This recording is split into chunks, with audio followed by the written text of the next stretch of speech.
After moving to the dorms for college, I started drinking a lot more than I did in high school. It changed me. During winter break, I came back home to my parents' house to spend the holidays with my family. New Year's was just becoming a holiday that I looked forward to, since it entailed a lot of partying with other people my age. It was New Year's Eve night. My parents were out at a friend's party. I had my two best friends over. I'll call them Jim and Steve. That was really our hometown squad back then. We didn't have that many other friends that liked to go out. I had them over to drink and hang out while we figured out our plans for the night. Jim apparently was talking to this girl who invited him to a party across town. She told him that we could come too, so that was our plan. We downed a few shots of rum, then polished off a few cans of beer each, and we each were pretty drunk. Jim called an Uber to the address the girl gave him, and we all split it 3 ways. Jim said he never met this girl, but that they matched on Tinder a week ago, and that she was really pretty and seemed cool based on her texting style. The Uber driver pulled us up in front of some storage-looking building. This was apparently the address. We were confused. Jim read the address over, and we all confirmed on our phones that this building was what came up under the address. Before allowing the Uber driver to leave, Jim confirmed with the girl he was talking to that it was in fact this building and not a house. Almost instantly, she texted back confirming this. So we all got out from the Uber, and then he slowly disappeared down the street. We made jokes about not really wanting to go in and calling the Uber to come back, but ultimately we ended up just going in. We looked for an entryway, and it seemed there was a small door left open with a big guy standing by it. We approached him and asked if this was the party. He nodded his head and pointed in the doorway without saying a word. Pretty sketchy. We walked into this very dark, narrow hallway, following a lone ceiling light hanging at the end of the hall. We were getting closer to the sound of the loud, rumbling music. We got to the end of the hall and found the opening to, I guess, what was supposed to be the party floor. It wasn't nearly as big on the inside as the outside. It was very dark, the only lighting being from a couple cheap-looking strobe light machines. There wasn't a huge crowd, maybe 20 to 30 people sprawled out throughout the area. No one was really dancing either. Everyone was kind of standing in their own little circles. A lot of people were just sitting in chairs by themselves, kind of eyeing us down. The weirdest and most off-putting thing of all, though, we didn't see any females. The music was very loud and hard to talk over, so we moved to a corner further from the speakers and the crowds. I yelled at Jim to call that girl and ask her where she is. She texted back saying she's in the back section, just beyond the double doors. She told us to meet her there. This didn't sound right, and I told Jim that. He said we'd just take a peek back there and leave if she's not there. Jim led the way, following the directions from this girl. We went through these 2 doors held open by door stoppers into this dimly lit narrow hall with a bunch of doors. As we walked, someone quickly appeared from one of the rooms and whispered something in Jim's ear. Jim kept saying what, looking very confused. Then he turned to us and waved his hand saying, "Let's just get out of here." We didn't question it. As we walked back through that little main dance hall, I could tell we were getting looked at again.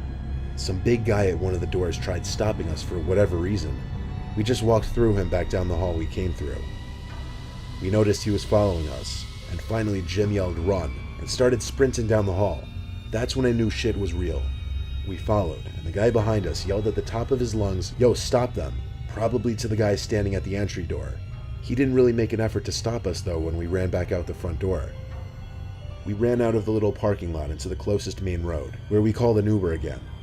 Jim explained that the dude in the hall whispered in his ear to get out of there before midnight, as they were going to trap everyone in there. Jim didn't ask any more questions. He basically just told us to haul ass out. This led us to believe that girl he was talking to didn't exist. It was just some kind of trap to lure unsuspecting victims into whatever was about to go down in that building that night. We made an anonymous police report that something was going down in there that night, and that it should be investigated and shut down. We spent midnight on that New Year's sitting in my living room by ourselves. We never found out what transpired in that warehouse.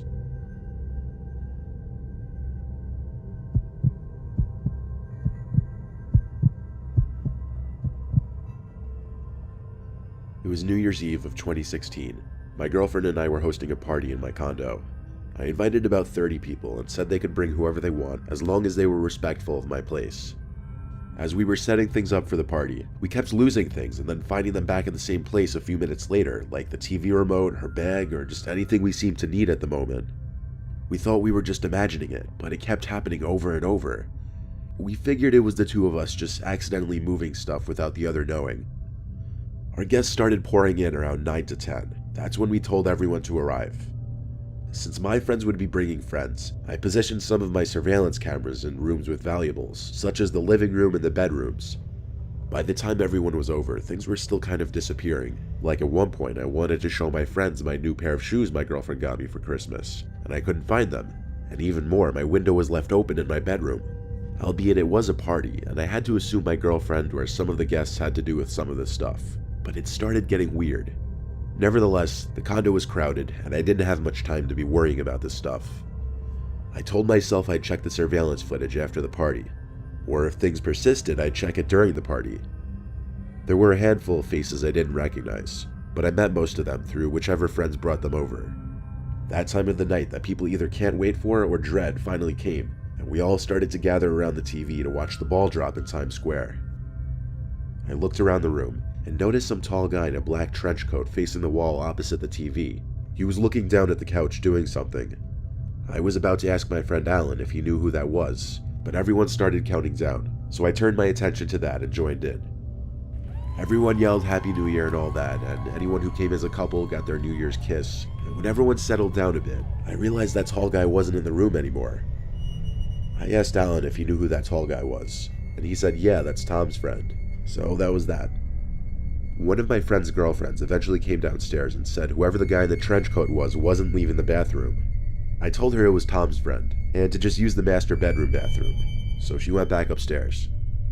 Eventually the clock hit 2 a.m., and that's when things were dwindling down and people were starting to make their exits. When everyone was gone, my girlfriend and I said we'd clean up tomorrow. However, we did a quick inspection to make sure nothing was stolen. Her bag was gone completely this time, and so was one of my expensive watches. I rushed to our bedroom to pause the video cameras so I could download the footage and play it back.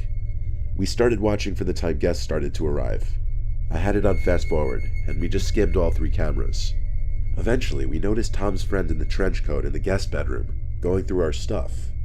I paused the footage in a fit of rage. I cut the footage to a 30-second clip and sent it to my phone and then texted Tom immediately. I said, "Your friend stole shit from my apartment, bro." He texted back, "Dude, no way, what do you mean?" Then I sent him the footage. A minute later, he texted back, "Who the hell is that? I don't know who that is." I wrote back, "I was told that was your friend." Once again, he said, "Dude, I don't know that guy." My girlfriend and I got nervous now, so I went on a texting spree, texting all of my friends who came, asking if they knew that person. From everyone who was still awake, we got a bunch of no's. So we went to finish the video footage, following the guy in the trench coat. He made his way into our bedroom, opened the door, then started dropping some of our belongings out the window, including my girlfriend's bag. I felt like the room was spinning and my heart was in my throat. Then, the man in the video quickly turned around as if he heard someone coming up the stairs, and he crawled under the bed. We sped through the rest of the video footage, but he never got out from under the bed. Under the bed that we were currently sitting on using the laptop. I saw the fear in my girlfriend's eyes, and her temptation to scream, but I covered her mouth with my hand and whispered in her ear, "Run on the count of 3. But she couldn't help it. She let out a cry. So I had to yell at her to just run out of the room. I pushed her off the bed and followed close behind.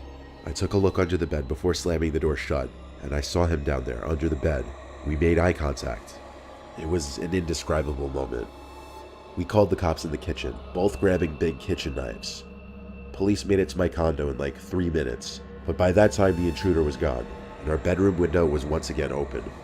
He escaped through the window and got away with our belongings.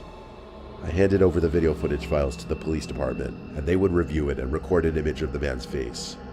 Of course, he was never found, at least not by our local police department.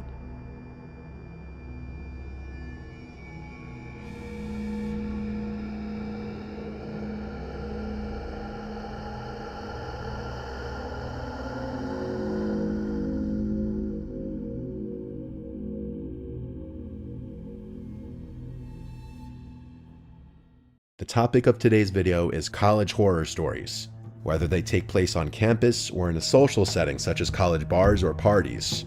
A big part of a person's college years will be the social aspect. Your social life may drastically improve from high school to college. However, many people don't realize the importance of smelling good while networking. People heavily judge you based on your scent, and smelling bad is a guaranteed way to make people not want to associate with you. Scentbird is your solution. It's a monthly subscription service that allows you to pick from countless colognes and perfumes from all the top fragrance brands like Gucci, Versace, Prada, and Tom Ford, and find your favorites without buying a big, expensive bottle, delivering them right to your door for just $17 a month.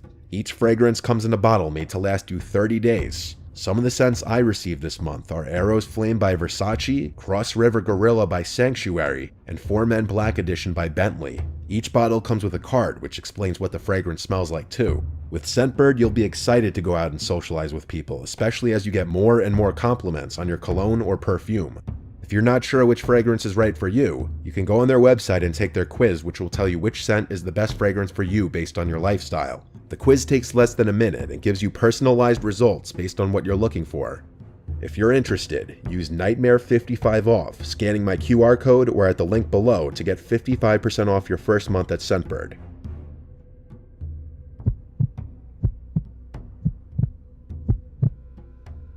My name is Chuck. I graduated from the University of California, Berkeley in 2016. My college experience was perfect. I was part of a frat, I managed my studies well, and spent just the right amount of time chasing girls. I'm actually still friends with a lot of my old frat brothers, and I recently got engaged to my fiancée Rosie, whom I also met at Berkeley. If you had asked me my opinion of Berkeley when I was a freshman though, I can assure you that my answer would be very, very different. What I'm about to tell you is one of the main reasons why. I was never overly ambitious in high school. The Berkeley atmosphere was extremely foreign to me, and it was weird being surrounded by so many self-proclaimed high achievers. As a freshman, I was quickly swept up into the frenzy of career development and planning the next 30 years of your life as an 18-year-old. Silly, I know, but that was the nature of my school at the time. If you wanted to get any sort of offer in the business world, having a strong LinkedIn profile was a necessity. I can still remember the stress of cultivating a professional image online, as if my future hinged on which people I connected with and what skills I listed. Regardless, I checked all the boxes and began my search for a summer internship. It wasn't long before my inbox chimed with an actual meaningful message. To my genuine surprise, a prestigious business firm had reached out to me, expressing interest in my profile. It wasn't one of those bot messages either. The substance of the message indicated that this was actually a unique message designed specifically for me. I read it over like 6 times before finally responding, and after about a day and a brief correspondence, I was invited to a first-round interview. I spent hours researching the company so I'd know what to expect come the interview, and I prepped myself with all the sample questions I could find. I soon got a message from a guy named Armand Slowinski. I'll never forget that name for as long as I live. He stated that he was to be my interviewer, and naturally, the first thing I did was do some background research on the guy. However, excitement soon gave way to puzzlement. I scoured LinkedIn for Armand's profile, expecting to glean some insight into the person I'd soon be meeting. Strangely, I found nothing. No trace of their professional footprint, no social media, nothing. I shrugged it off, attributing it to perhaps a preference for privacy or something like that. Armand and I agreed on a day and time, and he gave me the interview location. I searched it up on my phone and realized that it was some random coffee shop in Oakland. This is when I started getting confused. Why would an interview not take place in Berkeley? We had tons of coffee shops and perfect places for interviews in our college town, so I was just perplexed. The address online seemed pretty normal though, so I didn't think much of it. A day before the interview, I told my friend Riley about the situation. He was even more confused than I was, telling me that the situation seemed fishy. I agreed with him, but I figured it was worth it for the position I might be getting. He asked me how I was getting there, and I told him I was Ubering. He offered to give me a ride, as he wasn't doing anything at the time. I thanked him and took him up on his offer. Little did I know, I might not even be telling this story if he hadn't offered to drive me. It was 4 in the afternoon the next day, and Riley rolled up to my dorm. Admittedly, I was extremely nervous, and this was one of my first interviews. I got in the car and we were off. 20 minutes later, I told Riley to drop me off on the street, as I didn't want to be seen having a friend drop me off for an interview.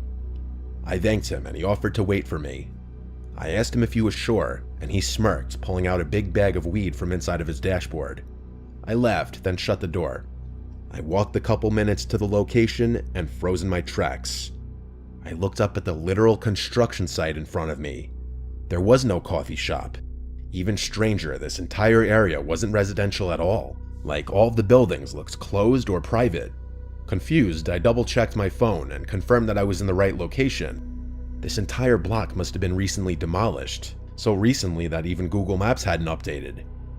I pulled out my phone to call Riley, but before I could, a booming voice rang out behind me. "Chuck!" exclaimed a deep voice. I whipped around and was met with the appearance of an absurdly tall man wearing an expensive-looking black suit. Thank God, I thought, grateful that this whole ordeal hadn't been some kind of setup. His presence was commanding, yet oddly out of place amidst the derelict surroundings. I should also note that the car he was standing next to was a matte black Bentley. He walked toward me with a confused look on his face. We shook hands, and when I asked him about the construction site, he said he was just as surprised as I was. He furrowed his eyebrows and put his hand on his chin. "You know what, why don't we find someplace else? Get in," he said, motioning towards the Bentley. He walked back to the car and shouted over his shoulder, "Shotgun's all yours." Without another word, he got in the front seat and shut the door. Excitedly, I followed. I walked around the car just to admire it a little, and couldn't help but glance into the back seat. I expected to see the beautiful leather seats that you would expect in a Bentley, but instead, my eyes met a sight that sent a chill down my spine. Lying flat on the ground, obscured by the shadows, was a man. In his hand, he held something long and metal. Panic surged within me, my mind racing with the implications of what lay before me. This was a trap. I turned away from the car and ran as fast as I had ever run before. I heard the man yell my name from behind me, but I didn't even turn around to look. As I ran, I heard the one sound I was dreading, screeching tires. I shot a glance over my shoulder and saw the car turning around, pointing in my direction. I had to think quickly. There was no way I was going to outrun a car. It wasn't like I could just escape the situation. There wasn't really any open space around me, just an endless maze of streets.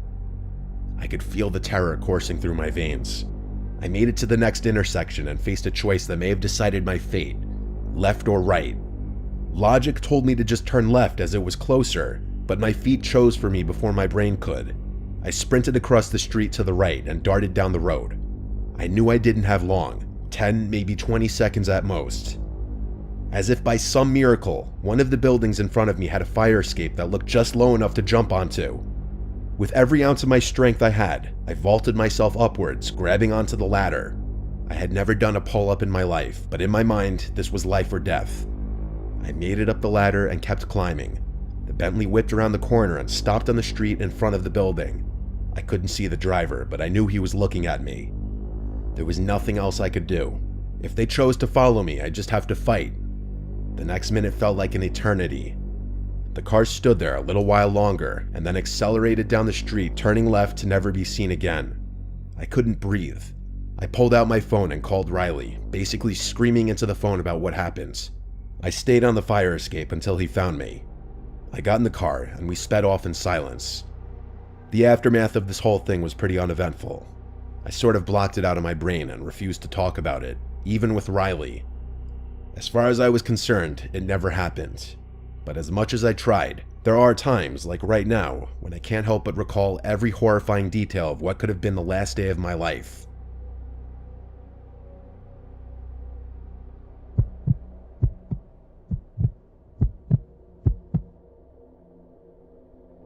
This is a fresh story happening pretty recently. My family and I were driving to college to help me move in, as I'm currently a first-year student. Once we arrived, I found out that I would be living in a Jack and Jill, which means you and another room share the same bathroom. So essentially, I'd be living with 3 other guys. I already knew one of them in the other room. We met at orientation and got to know each other. His roommate doesn't matter for this story though. It's my roommate Demora who I'm going to talk about. I got his socials beforehand and we exchanged information. Prior to moving in, I tried talking to him on Instagram to get to know him better, but his replies seemed dry. On top of that, his profile seems like one of those Discord mods that you see on Instagram Reels or TikTok. Once we moved in, I met him and ironically, he looked like a Discord mod, except he had a skinny build around my height. He looked very pale and had a peach fuzz mustache. I tried talking to him again, His talking style matched his texting style and seemed very introverted. He stuttered a lot and always tried to end the conversation as quickly as possible. I tried to lighten him up by asking what kind of music he listens to, but he said he doesn't, as music wouldn't fill his cup of emptiness. To make things more weird, when he set up his PS5, he immediately started gaming. It's not him gaming that's weird, it's what he does when he games. Demora makes these weird grunting noises, violently shakes his body, and laughs when he spams the controller, and he puts his feet in his desk cabinet, occasionally grabbing his feet and pulling them towards his body during his shakes as well. He whispers to himself as he plays by himself or with his online friends, and he usually repeats what he whispered twice in a gigglish manner. He stays in the room 24/7 and almost never does homework. His movements alone freak me out as I'm trying to sleep. But there's more to the story. Sometime around the first week, I went out with some friends that I met in my dorm building, and I came back pretty late to my dorm, around 1 a.m. Demora looked asleep in his bed, so I nudged it off. As I went to my cabinet, which was right next to my bed, I felt my arm hairs get goosebumps and felt the urge to turn around. So I did. Demora was staring right at me with a slight grin on his face. I yelped and said, "Holy fuck, Demora, why are you looking at me like that?" He laughed it off and said, "Dark time," and turned around to face the wall. This creeped me out, and it happened, I want to say, 3 more times. I tried to move out, but my college said they didn't have any dorms open, so I tried to move into the other room, but one of the other roommates didn't want to leave as well. This meant I was stuck with Demora for the semester, and I just had to deal with it. About 3 months passed by, and I come back from my English class. When I opened the door to my dorm, Demora stood up in a panic, asking me why I'm back so early. This was weird, as my English class actually ended late, hence me getting back late. I asked him if he needed the room to himself, and he declined, striking some weird pose that looked like it was from some anime, and he said that I shouldn't be worried at all. I visibly cringed at him, and his statement only made me more uncomfortable. I noticed he had a box on his desk, and when I brought it up, he told me that it wasn't important. I shrugged it off. At this time, I noticed that my iPhone charger and my scissors were missing. I asked Demora if he saw it, and he said he had it. He handed me the scissors, and as he was handing me the iPhone charger, the cable knocked his box over to me as well. The box opened, and what I saw made my heart sink. A sticky note that had my name on it fell out. Alongside this was what looked to be a see-through case. Inside of it, eyelashes, a pair of glasses, a pair of my socks, and a disposable photo of me that I took as a joke. He collected all of it up off the floor as he tried explaining the meaning of it, and I yelled at him to get out. He left immediately. I texted my RA the situation, and he told me that he was out at the moment, but when he comes back tomorrow, to show him the box as evidence so that they would have a reason to kick Demora out. So I got the box and hid it within my laundry bin. I felt really rattled, and the sight of my roommate disgusted me. However, in an hour, he came back. I just told him to stay on his side and not to talk to me. After that, no words were spoken.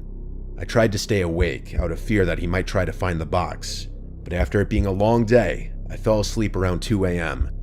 When I woke up, I saw Demora was gone, and it felt good seeing him out of the room for once, but then I remembered the box. I went to my laundry bin, and it was gone. I panicked, and not long after, my RA was knocking on the door. I let him in and told him the story. While he did believe me, he said he can't do anything without that box, otherwise he'd just be going off my word alone, which isn't much. I felt like I was losing my mind. The RA left, and about 5 hours later, Demora came back. I asked him what he did with the box. He played dumb and said, "What box? I don't know what you're talking about." I pressured him to stop playing dumb, but Demora kept denying it. I couldn't stand, look, nor be in the same room with him anymore. It's now second semester, and yes, I'm still dorming with Demora, unfortunately. He did let me know that he will never do it again, and that if he does, he'll let me know and we'll move out immediately. I took his word, and we're still dorming as of today. However, I stay out of the room as much as I can. He still creeps me out. And the worst part is that I can't sleep sometimes, nor focus during the day, as I keep thinking of what was in the box. Why did he steal my photo? Why did he steal my socks? What were the glasses for? The part that leaves me scared each time is what those eyelashes were doing there. And perhaps weirdest of all, was he labeled the box with my name.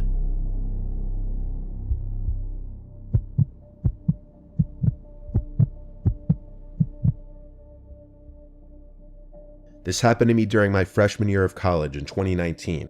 I'm graduated now, but I often think about it. During Halloween week, my college had crazy parties daily. I attended a Big Ten school, so there are always fraternity costume parties, and even the bars make people dress up. It gets pretty wild, lots of booze, lots of police, and lots of memories. This event happened to me on the Saturday of Halloween week. Our football team had a huge win that day, and my friends and I were going to this one particular fraternity off campus to celebrate the victory. We knew about this because one of my friends, Alexandra, was dating a guy on the team. We got to the frat party around 11 o'clock, and things got pretty crazy. Everyone was getting drunk really fast, and we were all booing the school that we beat in different chants while the music blasted. I was taking shots and dancing with all my friends, having a blast. It's critical to note that my phone had died during this time. I had given it to Alexandra to put in her purse. Later, I told my friends that I had to go to the bathroom and to wait for me by the DJ booth. We were all pretty intoxicated at this point.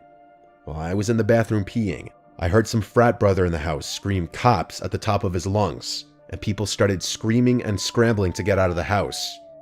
I sprinted out of the frat house and was greeted by multiple cop cars and lights flashing. People were sprinting in different directions. Some cops were already talking to the frat brothers, while others were trying to catch underage people. In my intoxicated state, I realized I didn't have my phone. I started yelling out for my friends while avoiding the cops. Realizing I wasn't going to be able to find them in the crowd, I decided to start making my way home, even though I wasn't entirely sure how to get home. This frat house was pretty far off campus in a different part from other frats. I started making my trek home, and it was absolutely freezing. Even though it was only October, it was like 37 degrees that night. I'm still heavily tipsy, but conscious of everything around me. After a while, I knew I needed a break to warm up and hopefully sober up. I saw a building that looked like one of the academic buildings I'd heard about, so I approached it, opened the door, and stepped inside. It was pretty dark in there, but a few exit signs at different door entrances illuminated a decent portion of the inside. After 5 minutes, I started to sober up a little bit and realized I wasn't in an academic building. I was in a warehouse. I was much warmer, but I became nervous about the eerie feeling around me. I went to open the door, and a pit sank in my stomach. It was locked. How could it have been opened if it was locked from the inside? I started to make my way towards a door near the exit sign. I pushed it open and went through the door, expecting it to lead me to outside, but it was to another part of the building. This room was much smaller, illuminated by a low red light. There was a buzzing noise in the room from some machine. I could see chains hanging from the ceiling and steam in the room. I shit you not, it was like a typical horror movie scene. I went to turn around and go back through the door, but this door was also locked behind me. Sheer panic set through me, and at this point, I was trying not to break down. I leaned up against the wall and slid down silently, crying. This is when I heard it.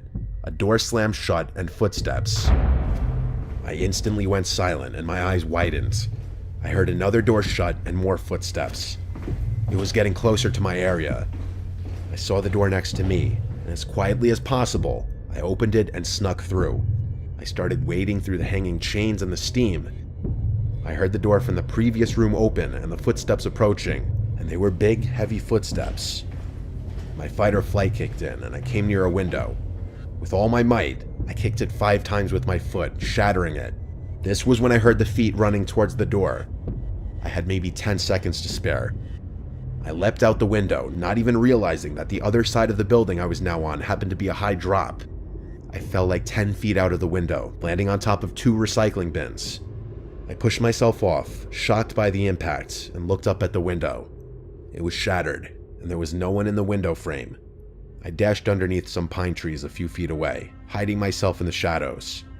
When I looked back up, that's when I saw a figure looking out the window, looking in all directions for me. My whole body went numb in fear. As quietly as I could, I snuck across the street and ran. I ran for my life as fast as I could, for I didn't know how long until I recognized the side of campus my dorm was on. I got back to my dorm, and my friends were waiting for me outside, panicked and freaking out. They told me I had been gone for almost 4 hours. The following day, I told them of my experience. My friends' mouths hung open as they listened to me talk. After further discussion, I discovered that it was a building that hadn't been used in several years. The pit in my stomach hit me again. Whoever was in the building wasn't a cop. He wasn't night security. This was some random person after me. It still makes me sick to this day. If I hadn't been more quiet or thought as quickly, I could be dead. Even though I tried to find out information, nothing came up. It still remains the scariest thing that's ever happened to me.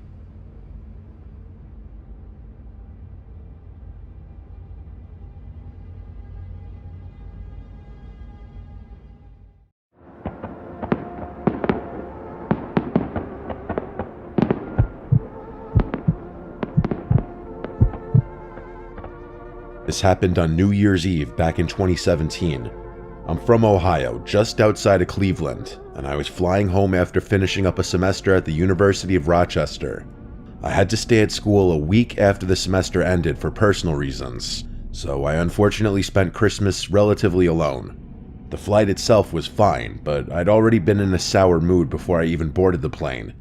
I'm a big Browns fan, and as I was at the airport, the Browns lost their final game of the regular season to go 0-16, completely winless, and as a lifelong fan, it was a special kind of misery. I think we were the first team to go winless since like the 80s or something. To top it off, my flight was delayed, which ruined my family's plans for the night. Originally, we were all supposed to drive to my cousin's house together for a New Year's Eve party and stay the night, but because of the delay, my parents decided to leave early, taking the main car. I was stuck driving the spare car alone. My mom tried to make it up to me by leaving Vera, our golden retriever, behind to keep me company. I wasn't thrilled about making the trip solo, but Vera was always good company. I figured I'd make the most of it. By the time my Uber dropped me off from the airport, it was creeping on 10 o'clock. I didn't even bother unpacking, I just jammed all my stuff in the car, got Vera, locked up the house, and got on the road. The drive itself wasn't anything special, just miles of Ohio backroads winding through empty fields and patches of forest. There wasn't much snow on the grounds, just a light dusting, which was nice since I hated driving in the snow. It was pitch black dark though. The only light came from my headlights and the occasional farmhouse with its porch light glowing faintly in the distance. About halfway into the trip, Vera started whining. At first, I thought she just wanted attention, but then she stood up, pacing in the passenger seat. That's when I realized she needed to go to the bathroom. I groaned, knowing there wasn't much else I could do but pull over. The next clearing I came across was small, barely enough space for the car, but it would have to do.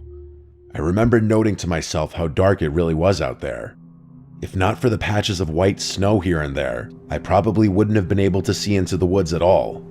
I jammed my hands in my pockets and tried my best not to freeze to death. Vera didn't seem to care about the cold or the darkness. Classic golden retriever. I let her out, not even bothering to leash her. She sniffed around the edge of the trees, taking her sweet time. She didn't wander far, just enough to do her business. And that's when I heard it. All of a sudden, a loud crashing sound echoed from somewhere in the woods. It wasn't just a branch breaking. It was heavier and deliberate, like someone or something was moving through the trees. I literally jumped from how loud it was.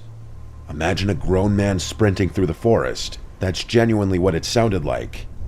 I scanned the darkness, squinting to make out anything, but it was too dark to see beyond the first few trees. Before I could react, Vera bolted directly into the woods. It was some worst nightmare type stuff, I'm telling you. She disappeared into the trees, and I lost sight of her in mere seconds. I yelled her name over and over, but she didn't come back. At that point, my heart was racing, and it started getting hard to breathe. The cold didn't help matters. I couldn't leave her out there, that wasn't an option. Without thinking, I ran into the woods blindly, yelling for her to come back. I didn't want to think about what she was chasing after, so I just ran, letting the adrenaline take over. The only light to aid me was my dim phone flashlight and the thin layer of snow on the ground. It was so dark I was practically running into the trees. I kept running, praying I'd find her before she caught up to whatever was in there. I ran until my lungs gave out from the cold, forcing me to take a break. After nearly falling over from exhaustion, I leaned up against a tree and felt myself about to break down. I honestly didn't know what to do. And then finally, I saw her. She was crouched low and shivering, walking slowly toward me. Her tail was tucked tightly between her legs. I had never seen her like that before. I dropped to my knees and embraced her. Relief flooded through me. She pressed against me and I could feel her body trembling. Something had terrified her. That's when I snapped back to reality and realized how serious the situation was. We were still in the middle of the woods, and there was still something out there. I sprung up from my position and told Vera to follow me. This time she obeyed and stuck by my side like her life depended on it. We started back to the car, but I had no idea if I was going the right way. As if things weren't bad enough, I damn near jumped out of my skin when I heard crashing from behind me.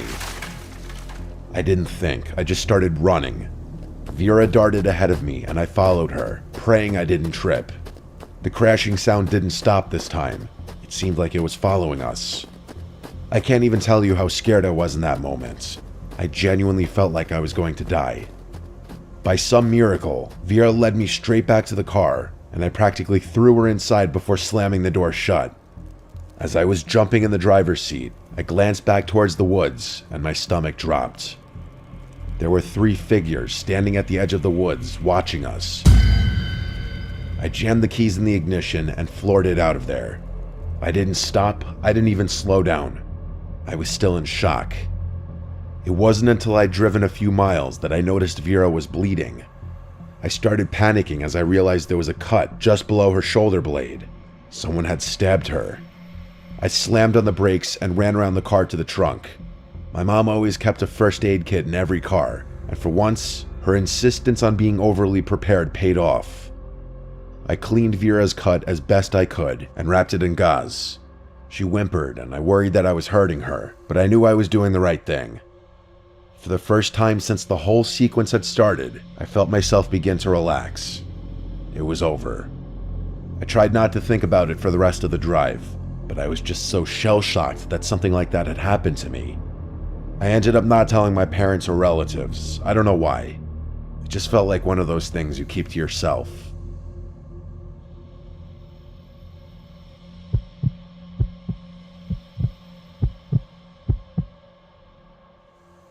What I'm about to tell you is something I still think about often, especially during this time of year.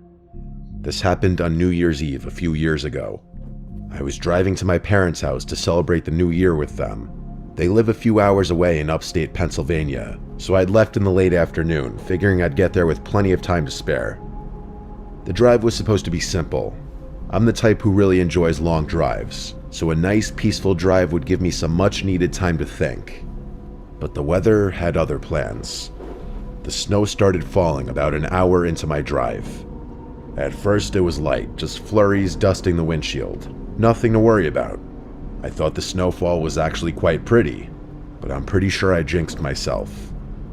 The further I drove, the harder the snow came down. It just kept falling and falling until I was literally in the middle of an honest-to-God blizzard. The highway turned slick and visibility dropped to almost nothing. My car, a little sedan, isn't exactly great in snow, so when the tires started slipping on even the smallest hills, I knew I had to pull over. There was no point in risking my life. It was my own fault for not planning out the drive better. I found a spot on the shoulder, far enough off the road to avoid passing cars, not that there were many. I texted my parents about my situation, and they seemed worried sick. I tried to reassure them that everything would be okay, but I honestly wasn't too sure about that myself. I figured I'd wait out the worst of the storm, hoping it would just ease up, but the snow didn't let up. In fact, it only seemed to get worse from that point. It just kept coming, piling up around the car and on the road ahead. After an hour or so, it became clear I wasn't going anywhere that night. My dad offered to try and get out to me, but I told him that that was a death wish. I told him that if the snow didn't let up, I'd call the police, which he begrudgingly accepted as a decent solution. I really didn't want to call the police, and I didn't have AAA either, so that wasn't an option. I told myself the storm would have to let up eventually, and I decided that if it didn't by the time I got tired, I'd call the police. The thought of spending the night in the car made me uneasy. I didn't want to run out of gas trying to keep warm, and I was worried about killing the battery if I kept the lights or heat on too long. I sat there, turning the engine on and off every so often, trying to conserve what I could. The wind howled outside. I was starting to feel the weight of the isolation when I looked at my rear view and saw headlights cutting through the storm from behind me. I literally wanted to jump for joy. A snowplow pulled up beside me. I was saved. I rolled down the window as the driver leaned out of his. He was an older guy, maybe in his late 50s. He looked nice. He was wearing a thick jacket and had a black knit hat that was pulled down over his ears. I remember thinking his face was really wrinkly, if that makes sense. It looked weathered, like he had spent decades in harsh conditions. I expected him to say something, but he just stared at me for what seemed like an unusual amount of time. Eventually, he spoke, asking me if I was okay. He had a really gruff voice, definitely a smoker, and it was honestly kind of off-putting. I told him that I didn't think my car could handle the conditions, trying to be friendly but also keep my voice steady. He nodded, saying that I wouldn't get far in a storm like this, especially with the car I had. He paused for a few moments, as if he were considering what to say. I watched his eyes scan my back seat, like he was looking for something. I was just about to respond when he offered to give me a ride. I hesitated. I didn't know him, and yeah, he seemed a little strange, but he struck me as a genuine guy. Plus, staying put with my car all night would have been stupid. I asked him if he could drive me to where I was going, and he said it would be no problem. I then asked him what I should do about my car, to which he shrugged his shoulders and said, "Leave it." After a moment, I agreed. I grabbed my bag and climbed into the cab of the plow. At first, the warmth was comforting. I felt the tension in my shoulders start to ease as I settled into the seat. He asked me where I was headed, and I told him about my parents' house. I gave him directions, and he nodded again, but didn't say much after that. The silence wasn't awkward, but as the minutes passed, I started to feel more and more uncomfortable. That's when I noticed something odd. He wasn't driving in the direction of my parents' house. I knew because the navigation was literally pointing in the opposite direction. I mean, we were on a local highway. There were only 2 ways to go. I tried my best to sound calm and asked him if we were going the right way in the most normal tone I could muster. I don't think I did a good job, though, because I could feel his demeanor slightly change with my question. Without looking at me, he told me we were taking a short detour and that the back roads would be better than the highway. I didn't know the area well enough to argue, but something about the way he said it made my stomach twist. We drove a little longer, and he did in fact get off the highway and start driving along some back road. At least the GPS said we were heading in the right direction. So I thought I was just being paranoid. Something in my gut was still telling me he was off though, so I started looking around the cab more closely. There were red flags everywhere. Empty liquor bottles rolled on the floor near his feet. There were torn up maps stuffed into the side pockets, and I caught a glimpse of a knife wedged between the seats. I felt my heart start pounding. You know that feeling where your heart just starts beating like crazy and you're worried other people can hear it? That's what was happening to me. By that time, I was also positive we weren't going the right way. The GPS kept recalibrating because he missed turn after turn, not even looking at it. I was panicking. As we continued driving, I spotted a house in the distance. It was the only one I'd seen for miles. I had to act. It felt like a lifeline. I waited until we got closer, took a deep breath, grabbed the door handle, and then kicked the door open as hard as I could. The cold air hit me like a slap, but I didn't stop. I slammed into the ground and felt my leg flare up with pain. I didn't care though. I got to my feet and started running toward the house. The man shouted something at me, and I glanced back to see him fumbling for something in the glove box, probably going for a gun for all I knew. I didn't look back again. I sprinted through the snow, trying not to slip until I reached the house. I pounded on the door, screaming for help. A man and woman opened it, and they basically pulled me inside. I collapsed onto the floor, trying to catch my breath. I told them what had just happened, and they didn't ask questions. They just called the police.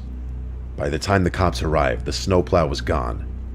They said they'd keep an eye out and search the area, but in that storm, finding him was unlikely. They offered to give me a ride to my parents' house, and even helped me call someone to tow my car. I was beyond grateful. My dad was furious once he found out, and I haven't driven in the snow since. I always think about what might have happened had I not jumped out of the car when I did.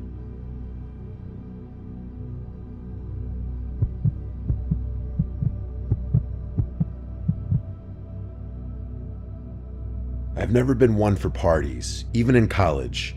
I got sick of the whole going out culture pretty quickly, and I found that I always had more fun doing something meaningful with a few close friends. I'm from a rural area, northwestern Ontario. This happened a couple years ago.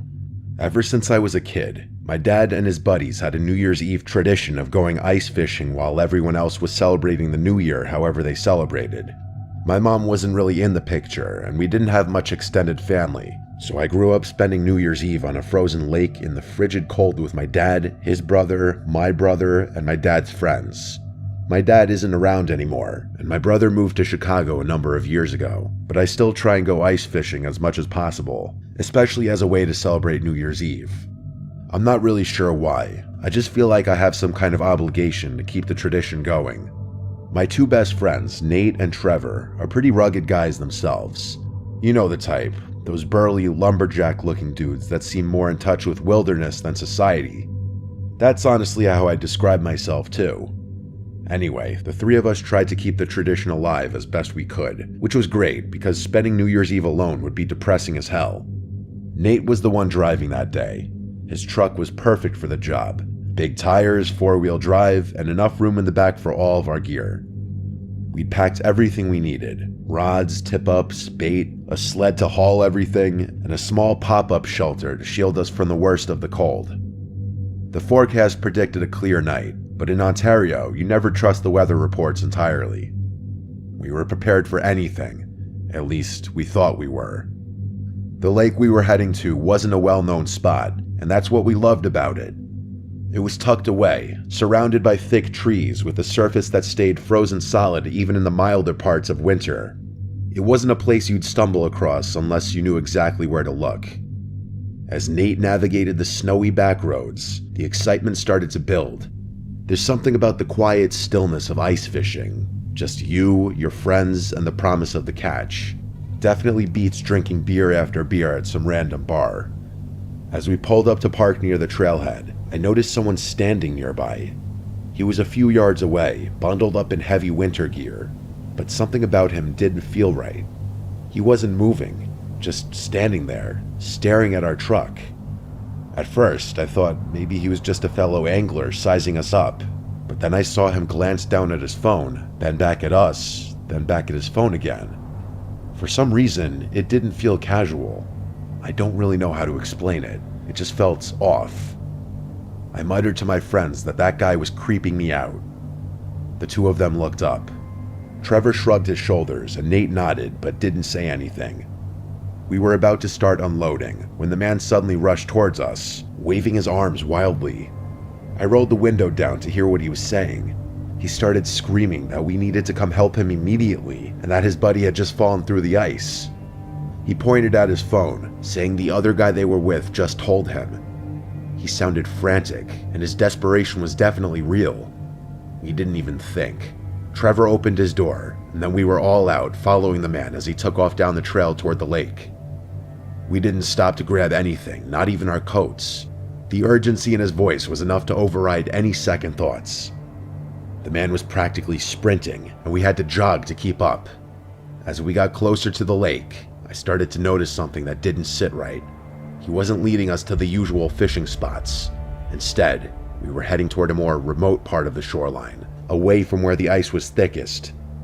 I was about to stop following, but it was too late. They appeared in view before we could do anything. Two more men standing near the edge of the lake. They weren't dressed for fishing, and they weren't moving. They were just standing there, waiting. I glanced down at their hands. They were both armed. My blood ran cold. One of them yelled at us to stop right there as we approached. He raised his gun and pointed it directly at me. I honestly can't describe the feeling that you get when someone points a gun at you. I hope no one ever has to experience what I felt that day. My heart dropped as the man we'd been following turned to face us, a smirk creeping across his face. We'd been set up. The second guy demanded Nate's keys, along with everything we had on our persons. We didn't really have a choice. These guys didn't seem like they were messing around. Nate reached into his pocket and tossed the truck keys to the man, and the three of us emptied our pockets. I tried to hang on to my phone, but one of the men told me phones too. Nate said his was in the car, which they laughed about. I've never been more furious in my life. How could we have been so foolish? I clenched my fists, wishing those guys weren't armed. I would have taken all of them on. Within moments, they grabbed everything and walked us back up the path at gunpoint before one of the men sped off in Nate's car. The other two backed away into the woods, presumably to their own vehicle. I debated following them, but I figured that wouldn't be much help. We stood there for a moment, shivering, before Nate pulled out his phone. I knew he had lied about it being in the car. I honestly don't know what we would have done had he not thought quickly on his feet. Somehow, we still had service. He called the police, explaining everything as calmly as he could. The dispatcher told us to stay put, and we huddled together for warmth as we waited for help to arrive. I was still so unbelievably angry. Nate was the worst, though. He kept kicking nearby trees and cursing at the top of his lungs. There was nothing Trevor or I could do to calm him down. The whole thing had happened so fast. I was honestly still processing it all. Why the hell would there be people out in the middle of nowhere on New Year's Eve of all days? It didn't make any sense. I'll skip all the boring details. The cops took an official report and were gracious enough to drive us all back to Trevor's house, which was the closest. As you might expect, Nate's car was never located, and those people were never caught. The three of us still can't believe what had happened. Trevor thinks we just stumbled into the wrong people at the wrong time, that they weren't planning on robbing us, but we just so happened to be the perfect targets. I think that's possible, but it still feels so unlikely. Who just springs a trap on some random people in the spur of the moment? But it also wouldn't make sense for them to be waiting for us at such a secluded spot. They had no guarantee anyone would show up. I really have no idea what to make of this whole incident.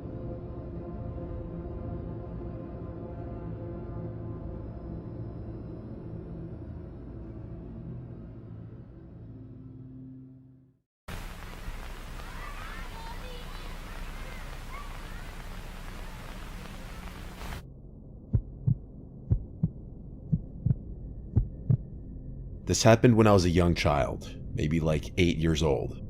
My parents had me late. My two older siblings are both at least 10 years older than me.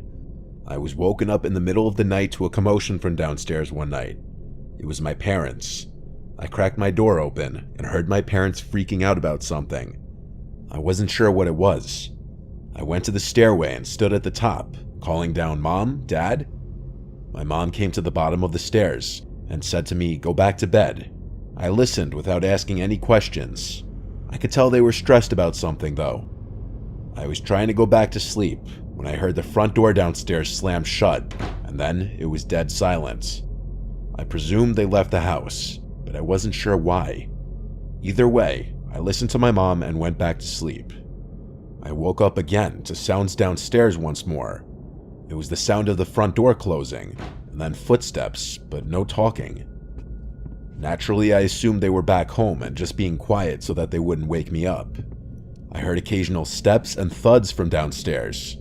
I heard drawers and cabinets being opened and closed, and I thought for sure I heard the fridge opening too. I thought it was my older brother Chris, who's 10 years older than me, and at the time he was already driving, so he was going out and coming home late. So him getting home at like 2 a.m. and rummaging the fridge wasn't abnormal at all. These are all things I was telling myself, logical explanations as to what I was hearing. Eventually, I heard footsteps coming up the stairs, getting louder and closer until they reached the top, and then made their way first thing to my door. My door quietly and slowly opened. I didn't sit up or move. I just had my eyes open facing the door as I was still laying down. There weren't any lights on outside of my room. Whoever was walking around was doing so in the dark. So all I saw was this black mass at my doorway, resembling the shape of someone's head. I said every name starting from Chris to Mom to Dad, Then I just said, "Who's there?"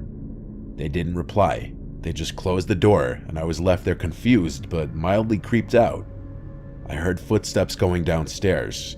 I was convinced it was my dad now, just coming to check on me after getting home, though I wasn't sure why he was ignoring me. I didn't hear anything from downstairs for a while now. I allowed curiosity to get the better of me, and I went downstairs in the dark. I kept all the lights off as I was approaching the kitchen, and I froze at the doorway, noticing a tall figure standing right in the middle of the kitchen. I said, "Dad?" assuming it was him just based off the size of this person. A deep voice said, "Go back upstairs." I ran back up the stairs to my room and closed the door and jumped under the covers. All I was thinking was, why did my dad's voice sound like that? The reality of a stranger being in the house didn't dawn on my innocent little mind. Not until a little later, when I heard the front door opening and a commotion from downstairs again. The voices of my parents. I went to the top of the stairway again, and they were shocked to see I was still awake. I asked what happened. They told me that Chris had a little accident, but that he was going to be fine. I found out months later that he had gotten into a car accident driving in a condition that he shouldn't have been driving in. My parents got a call from the hospital, and so they rushed to see him first thing, leaving me to sleep. I asked my dad if he had come in my room before, and that was when I learned that they had been gone for hours. My mom started freaking out, yelling at my dad because he had neglected to lock the door when they rushed out of the house. Me telling my parents about the person at my bedroom door and in the kitchen caused my dad to search the house with his gun, and my mom to call the police. The last thing I really remember was being asked by a police officer to give my story. My parents tell me that they felt like morons having to explain to the cops that they left me alone and left the door unlocked. I don't think anything of value was stolen, even though whoever broke into the house clearly didn't have intentions of harming me. Having a complete stranger in your house is already a terrifying ordeal. Now imagine going through that at 8 years old.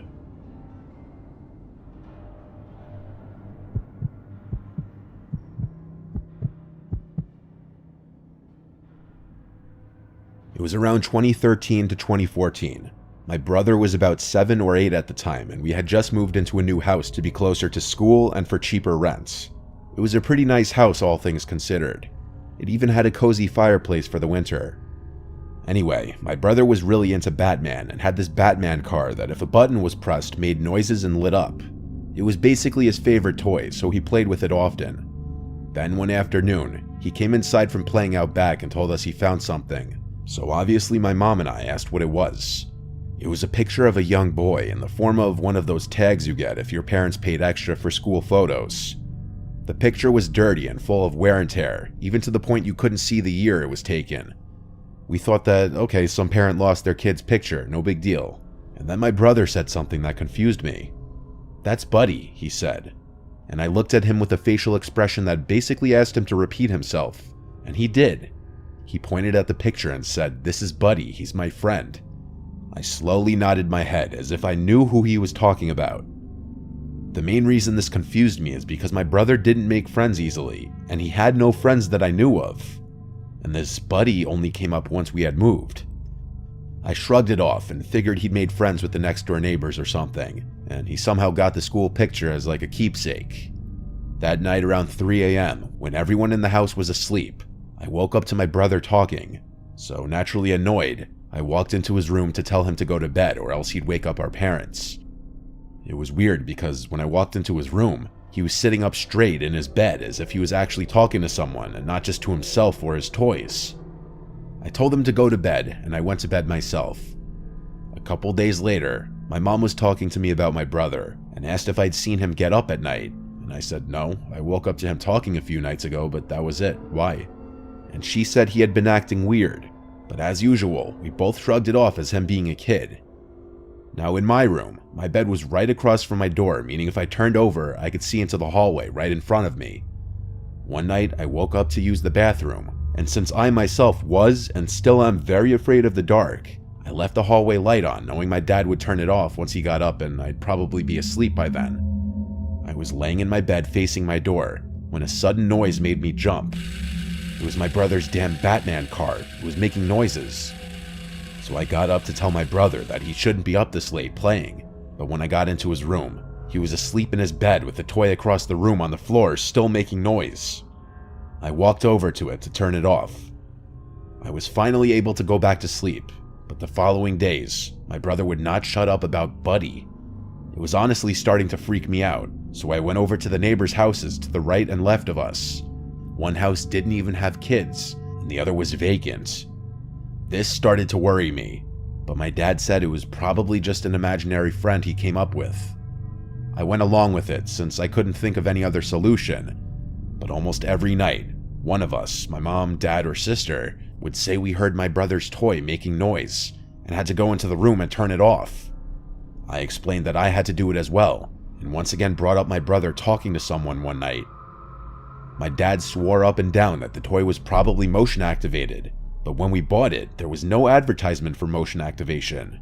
My sister and I were so unnerved by it that we started to sleep in my room together, which I'm glad we did, or else I'd probably write this off as a bad dream.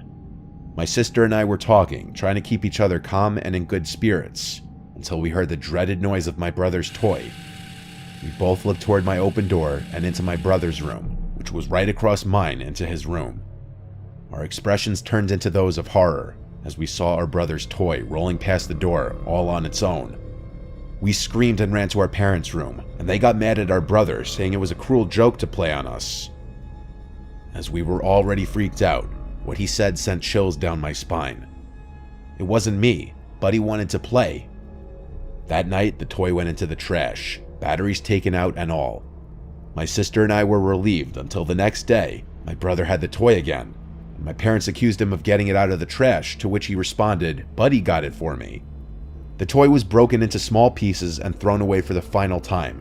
My brother was obviously upset, but our parents got him a new Batman figurine and everything was fine. It wasn't until about a week later, when we all felt that everything was okay now and that Buddy was gone. My mom was cooking chicken breasts on the countertop George Foreman grill, and she had come into the living room to ask us something, and then we all jumped as we heard it crash in the kitchen. We went in there to see the George Foreman grill halfway across the kitchen, as if it had been thrown. My mom swore it was nowhere near the edge, and my dad had no explanations. Nothing happened afterwards, and we moved out about a year later. But to this day, I wonder if my brother's imaginary friend Buddy wasn't imaginary.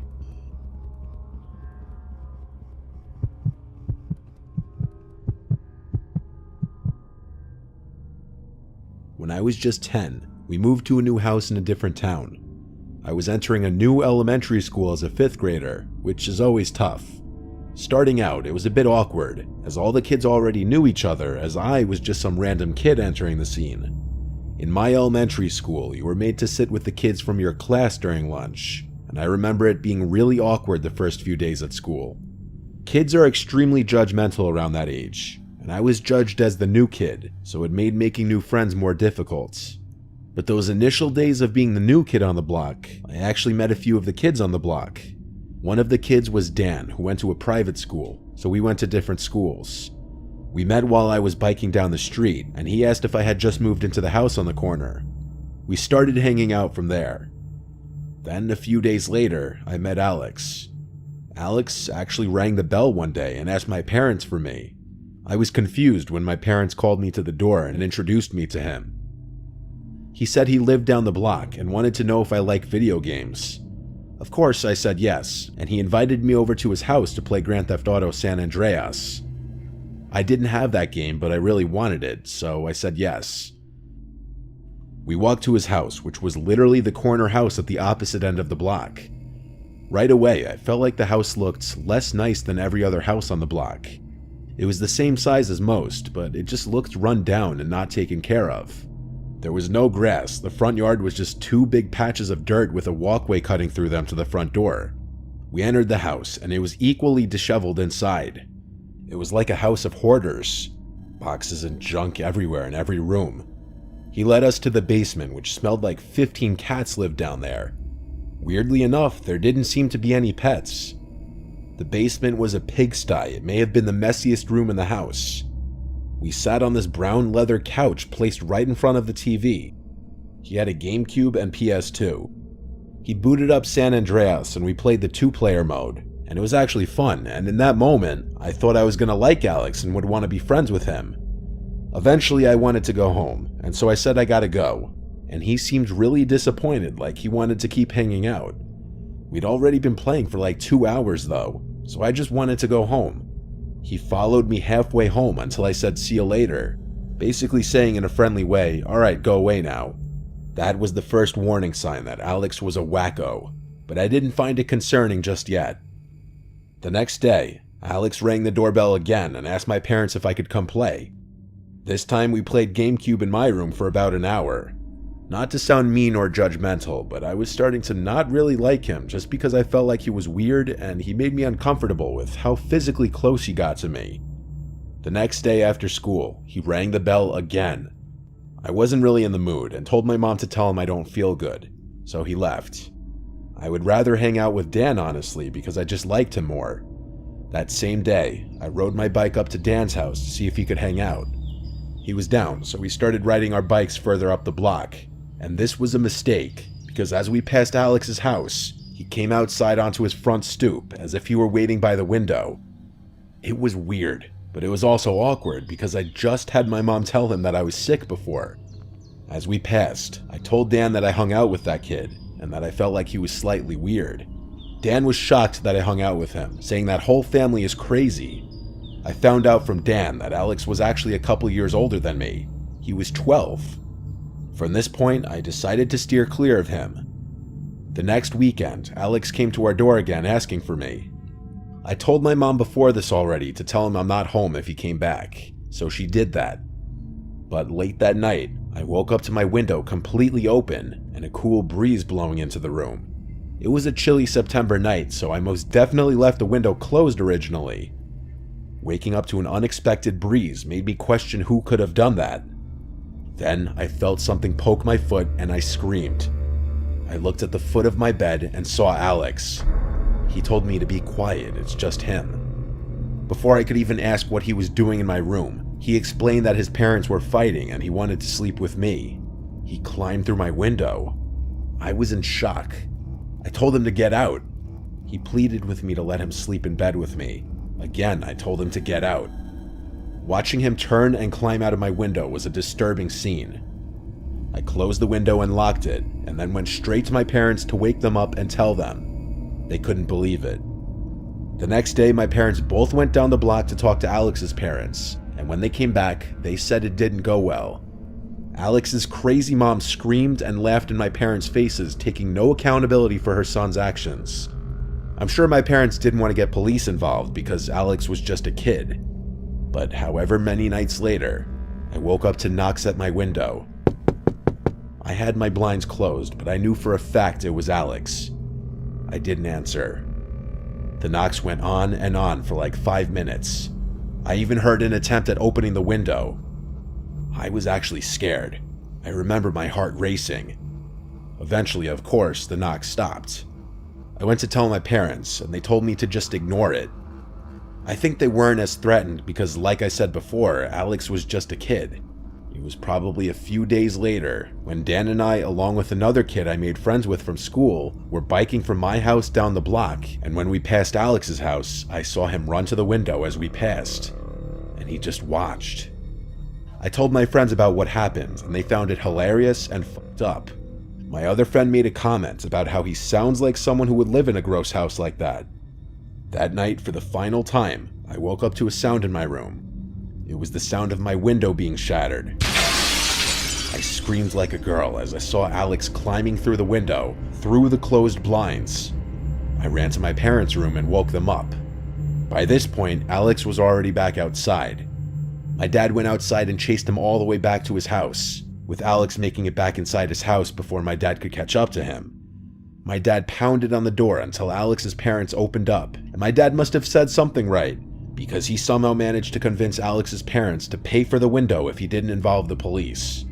They ended up paying whatever it cost to fix the window, and I never heard from Alex again. Though I did see him once or twice in front of his house the next couple of years while in the car passing his house. That family eventually ended up moving somewhere else, thankfully. I think there's a chance Alex was looking to do something crazy, like murder me or at the very least attack me, just because he saw me hanging with other kids when I didn't want to be his friend. I mean, what else would he do after shattering my window with something and climbing inside? I'm scared to wonder what kind of person Alex grew up to be.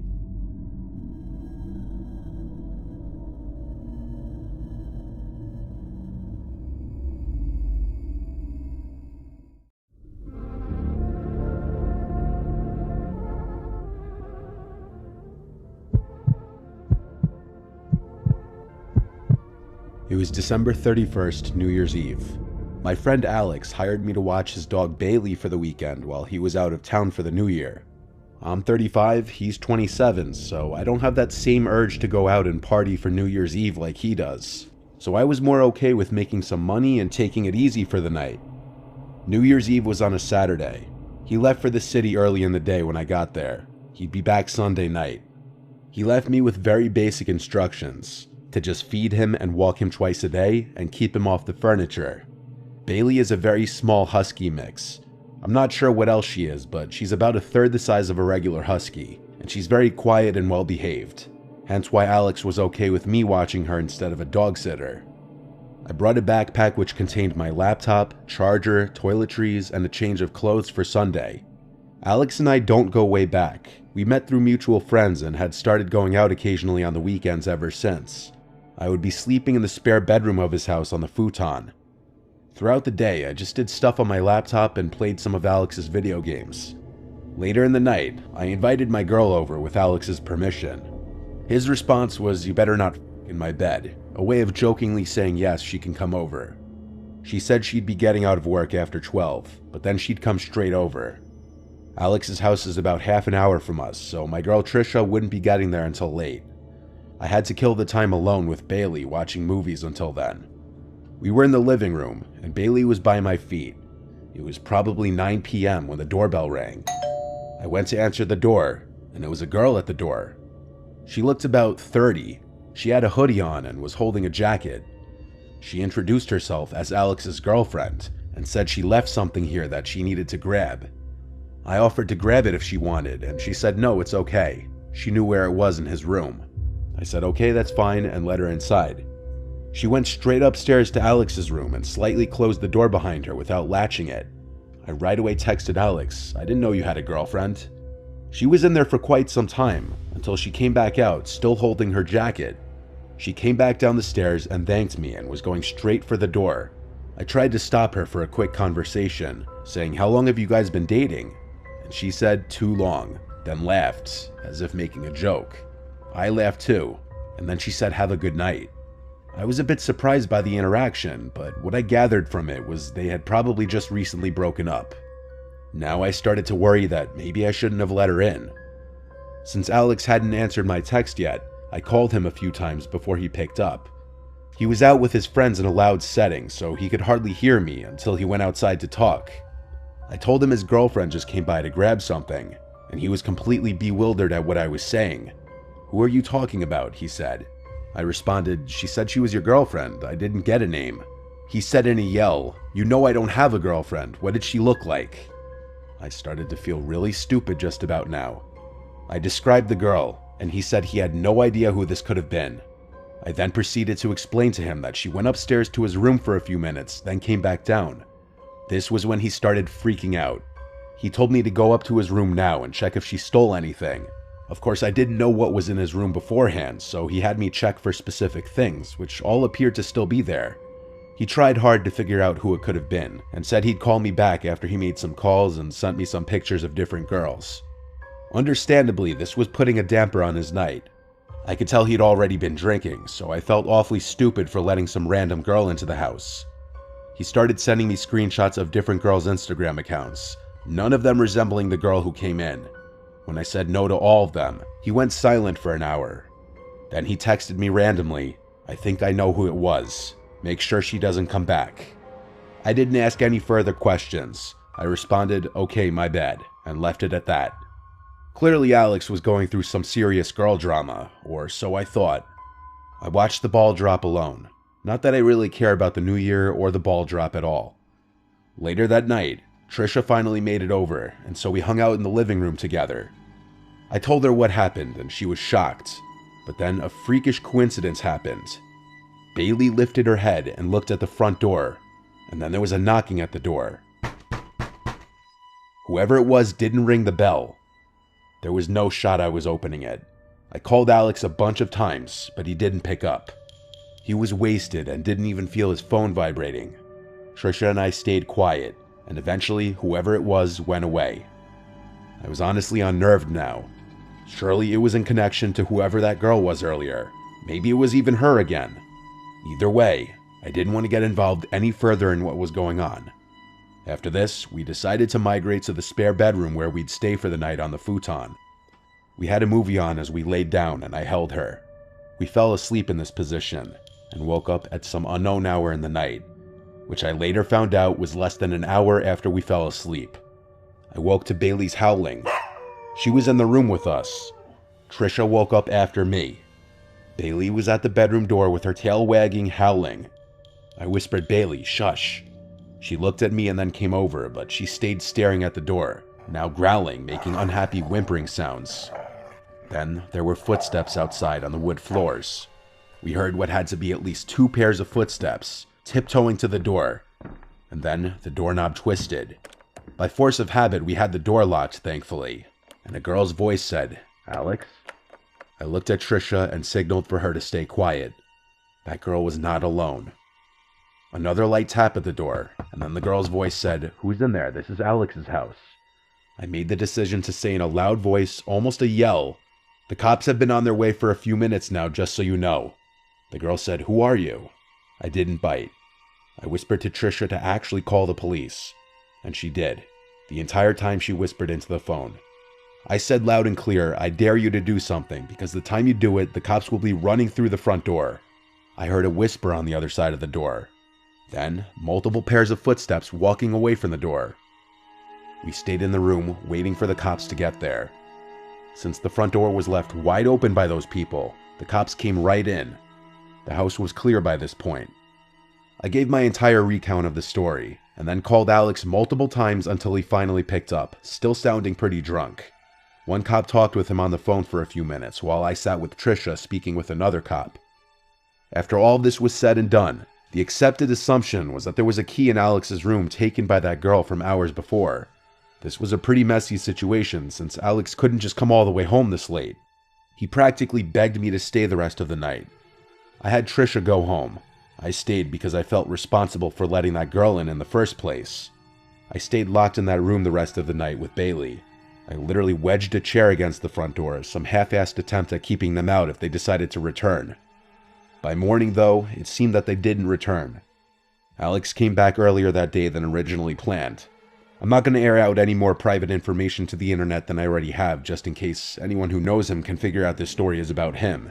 But he did tell me who he thought the girl was, and the story behind it proves that men have to be careful too with the women they choose to interact with. That girl and whoever was with her's intention of breaking in wasn't to steal anything, evidently, which is the scariest part. He changed his locks ASAP. I can't even imagine staying in that house if I were him after this. However, it's been a year, and as far as I know, nothing has happened, unless he's keeping more to the story he told me a secret.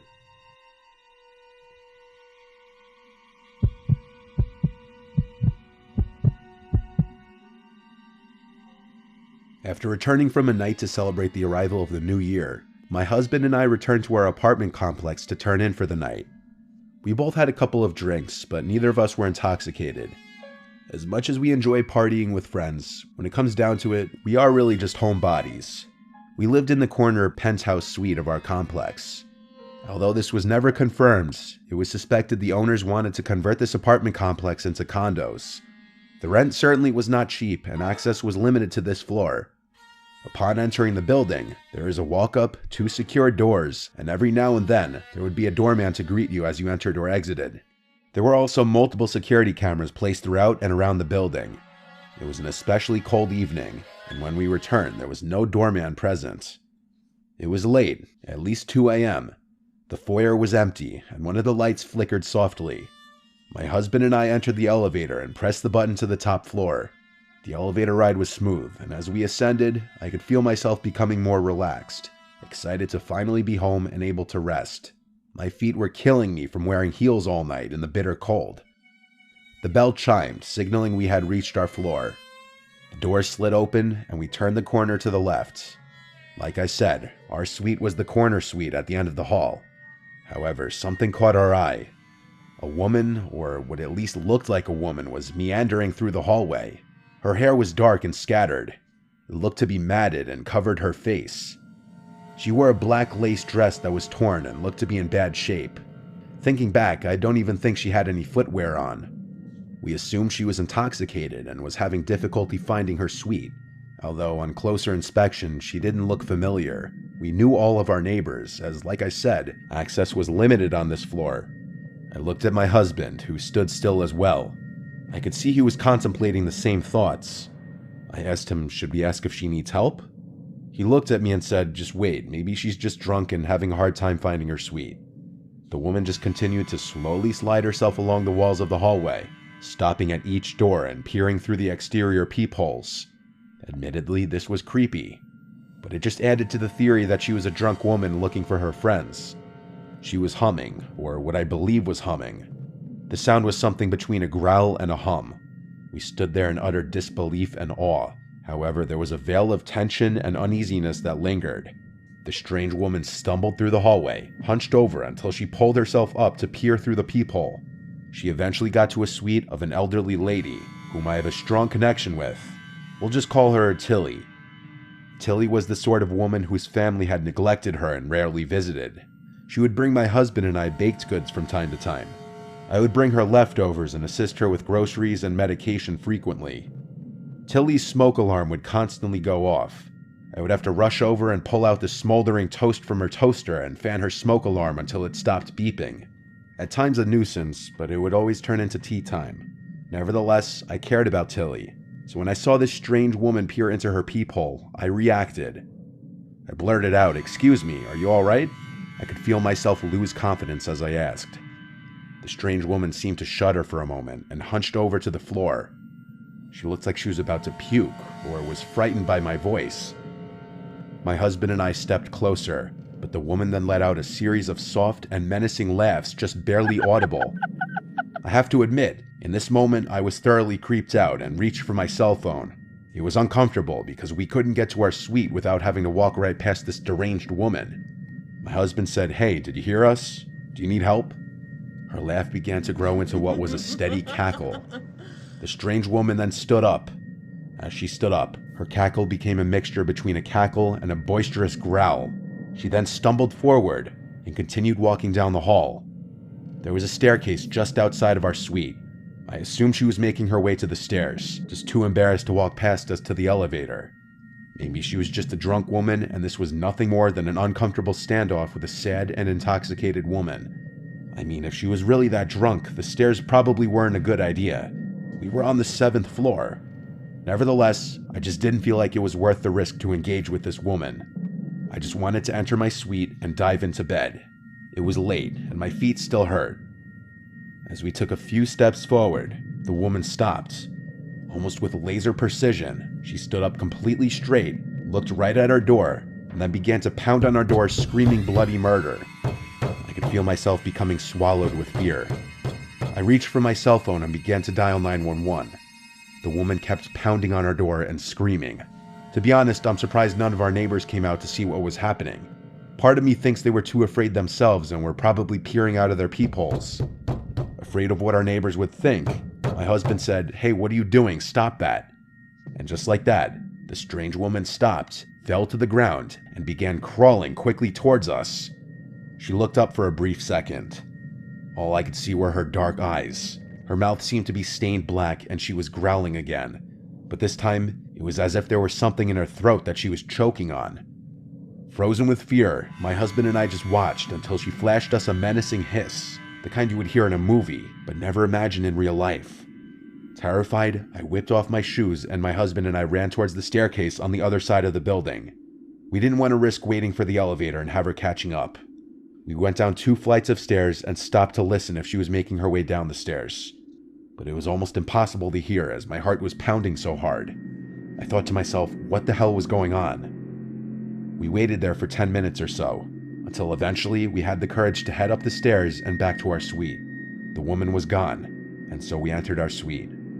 I was just relieved to finally be safe in my home. My husband sent a text to our landlord, and he replied that we would hear from him in the morning. I was so unbelievably exhausted, but found it incredibly difficult to sleep. The sound of that woman's growling and cackling rang in my ears. I hardly slept. The next day, when my husband went to speak to the landlord, he asked him to check the security cameras, although nothing turned up. The landlord said the cameras glitched due to the frigid temperatures last night. To this day, I still don't know what to think. That woman most certainly had problems. The question is, was she dangerous? We moved about a year later, but every New Year's Eve, I still think about that night.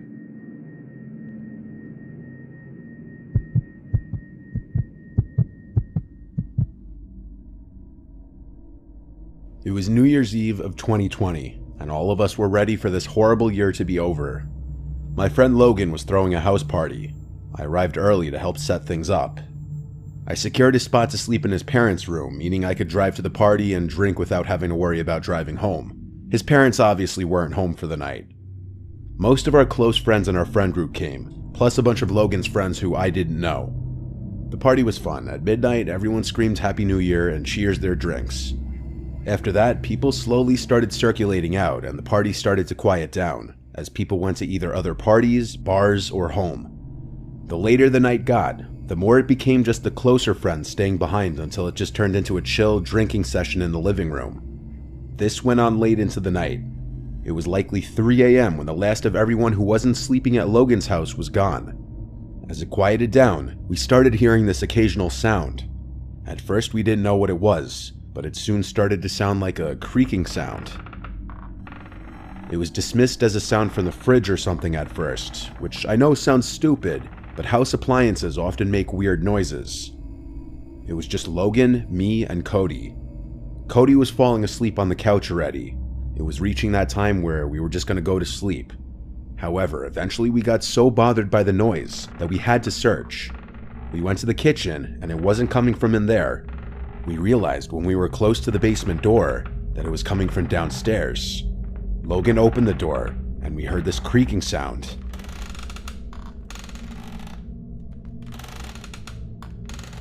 "Go check what it is," I said. He kept saying, "No way." Then he called down into the basement, "Yo, who's down there?" The creaking stopped, and we never heard it again. After a solid minute of waiting at the top of the stairs, we agreed to go down together. We both grabbed knives, drunkenly thinking that was a good idea, when in reality we were so drunk we'd probably only hurt ourselves with them. We got to the bottom of the stairs and looked through the entire basement. It's not huge. It just has a couch, TV, a bar, a table in the corner, and various old pieces of junk. It was pretty messy at the time. The first thing we did was search any possible crevice for someone who could be hiding. Then we tried to figure out what could have been making that sound. I noticed a rocking chair, and so I went up to it, sat in it, and then started rocking in it.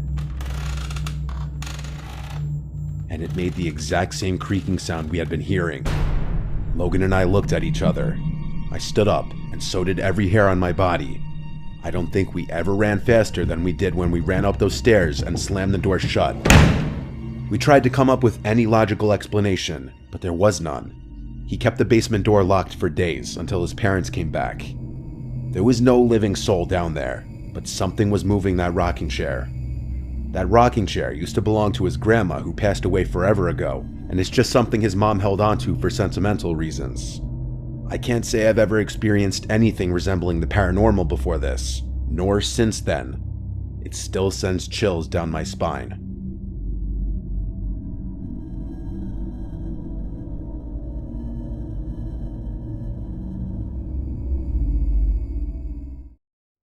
New Year's Eve is a holiday and occasion many people look forward to and use as motivation to pursue goals they usually wouldn't other times of the year.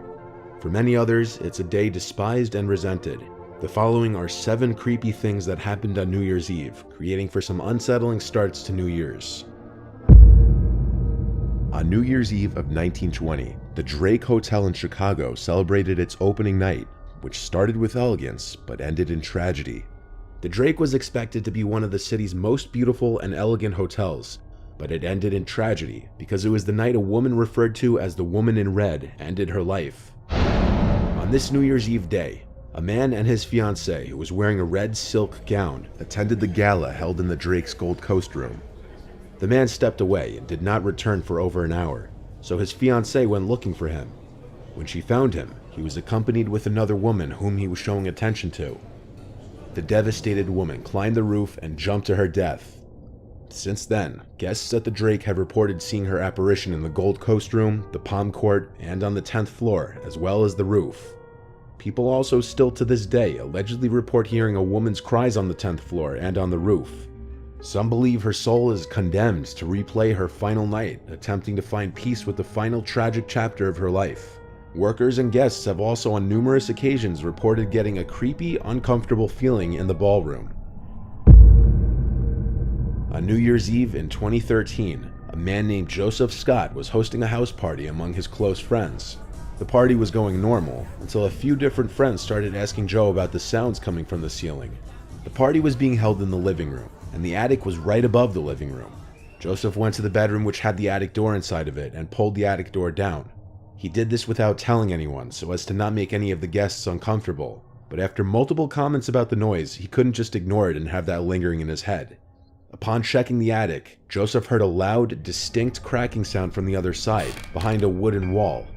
He thought there might have been a raccoon up there, so he walked across the wooden boards of the attic, hearing his intoxicated friends down below in the living room laughing, asking, "What the hell is that noise?" When he got to the back section of the attic, which according to the layout was directly on top of the front door area of the living room, he saw somebody's hands wrapped around the top of a box, but their body wasn't visible.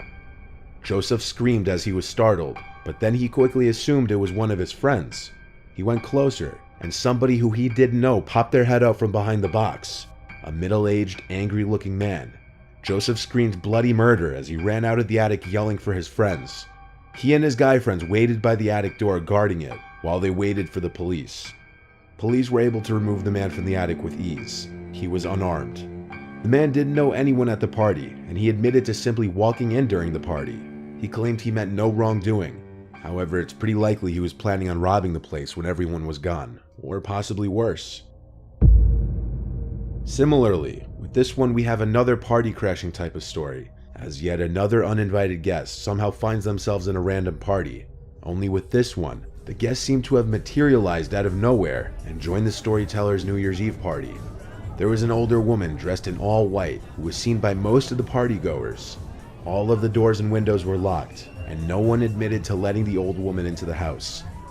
Being in a polite and festive mood, the hostess did not ask the lady in white to leave. But according to multiple party guests, the woman reported that she was lost and couldn't find the party she was actually heading to. Upon leaving the party, she dropped 2 scarves on the doorstep. To this day, nobody that was there at that party knows how she got in. To add to this mystery, the writer adds that her cousin saw the same woman in his dreams a few nights later. No one ever saw her again. This one was recounted by a young woman and her boyfriend. The two were cleaning up the boyfriend's place, getting ready to have people over for New Year's Eve. As the couple was cleaning, they kept losing things and finding them back in the same place a few minutes later. The couple thought that they were just imagining it at first, or that the other was moving the objects without them seeing, but it kept happening over and over, and every time they needed something, it would disappear. Eventually, company starts to arrive. Their friend Carson gets there first, and the three sit down and watch TV. That's when the boyfriend made a statement, and in return, an unknown man's voice said, "Right." The three of them looked around to see if the boyfriend's roommates had returned, but no one was there. Later, when the roommates did return, they told the couple and Carson that they had been hearing the same thing since the night of the recently passed eclipse. A while later, the woman went to the bathroom, and as she was washing her hands, she heard a loud cough right behind her ear. All of the hairs on her neck stood up as she ran out of there. At first, no one believed her, but when the rest of their company arrived, and they too eventually said that they heard a cough in the bathroom as well, it's not hard to tell why everyone believed her after that. The woman heard a cough in the bathroom one more time the next morning, but didn't hear anything again for a whole year, leading her to believe the strange occurrences only happen around the holidays.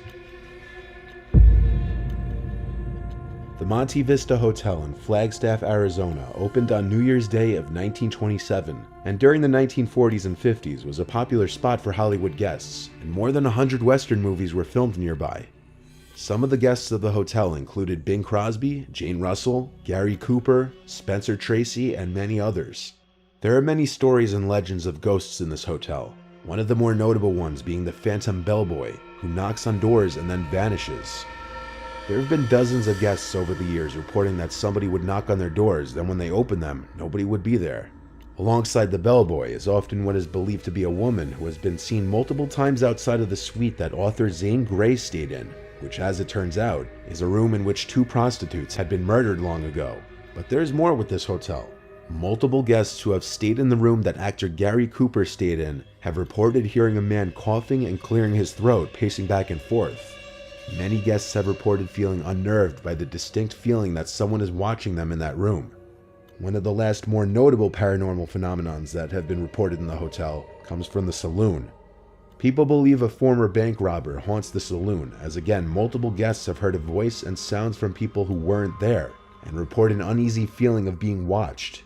Ellen Roberts, a hotel desk clerk, reported that in 1970, 3 men robbed a nearby bank and to celebrate stopped in our lounge for a drink, even though one of the men had been shot during their escape.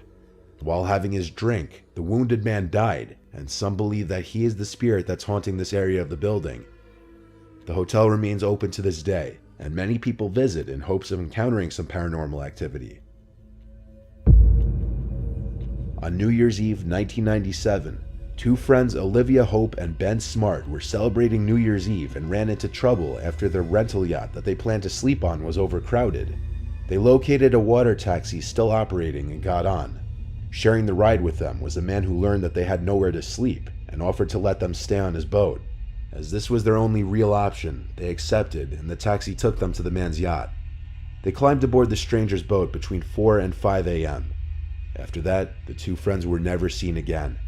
The police conducted an investigation, and despite a number of witnesses describing the same man and the same 2-masted sailing boat, they focused on a man with a smaller boat named Scott Watson. Where this crime case went from there has been a source of controversy ever since. Police are confident they got the man responsible for Ben and Olivia's disappearances and likely murders, but even 2 decades later, the mystery around this case remains. On New Year's Eve of 2017, a group of friends had went on a camping trip to the Acadia National Park in Maine. They had been planning a New Year's camping trip for a long time, and it finally came to fruition. The 6 friends were separated into 3 different tents. They set up camp on a riverbank and set up their portable barbecue and campfire. The group had also come prepared with a bunch of fireworks to shoot off at midnight. For a majority of their time at the campsite, the friends had music blasting on their portable speaker and were drinking tequila. As the group got more intoxicated and louder, one of the friends told everyone to quiet down for a second and lowered the music because he thought he could hear something in the woods. While the group was quiet, they heard it. It was this long and slow whistling sound that would echo every few seconds. One suggested it was an animal, one suggested it was someone whistling, and one suggested it was a literal whistle being blown by someone. When they were quiet for long enough, the sound stopped. Eventually the group resumed playing their music and drinking their drinks. When midnight came, the group began to shoot off their fireworks one at a time. After maybe 4 or 5 fireworks exploding, a blood-curdling scream came from the woods. The screams continued on and on. The group stopped shooting their fireworks and all jumped into their tents to hide, completely freaked out. The screaming stopped, but 3 of the 6 said they heard footsteps approach the campsite, and through the tent walls, reflecting through the glow of the campfire, they could see a very tall, hunched-over figure, ruling out the possibility of some small animal making the screaming sounds. It didn't stay long though. It disappeared along with the footsteps back into the woods. The group was so terrified they all communicated through their tents, not wanting to leave. They were simply too scared to even take the time to pack up and leave. They waited it out until the sun began to rise. Then the group packed up and they were on their way. Not the most desirable experience to start a new year.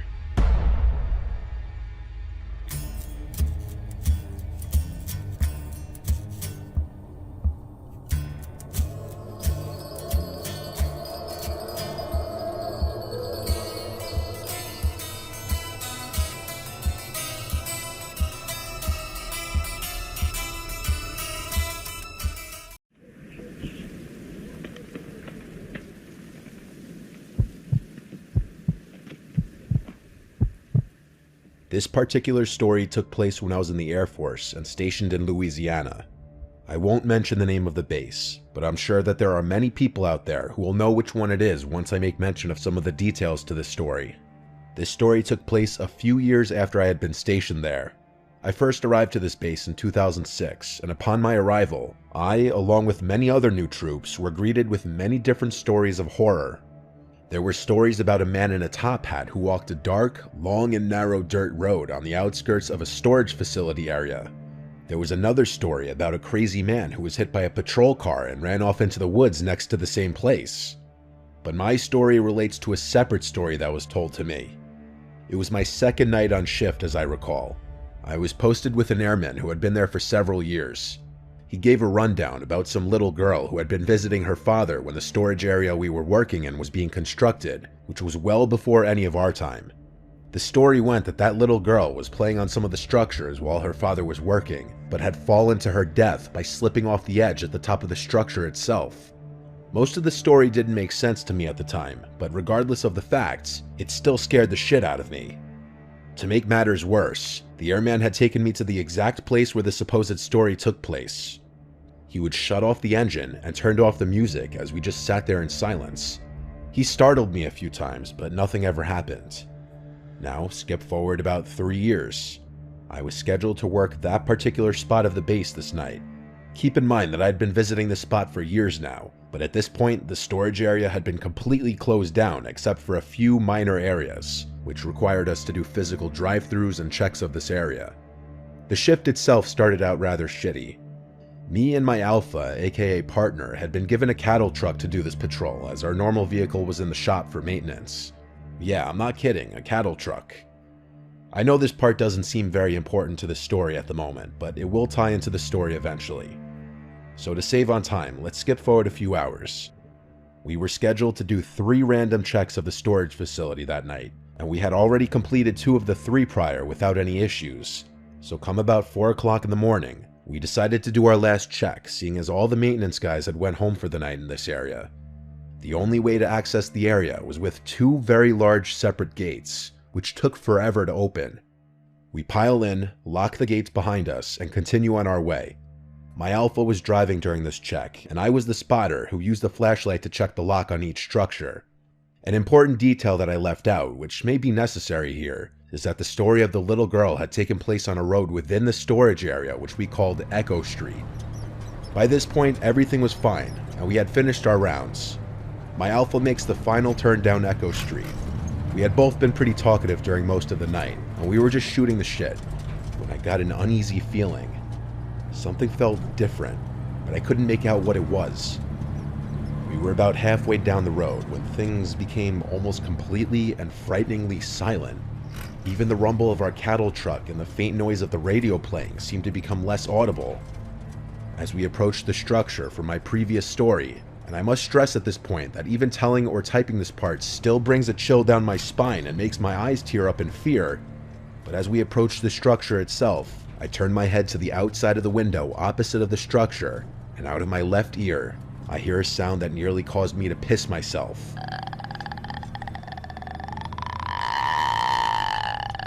It was the sound of a person groaning or moaning in distress, sort of like the moan of the girl from The Grudge.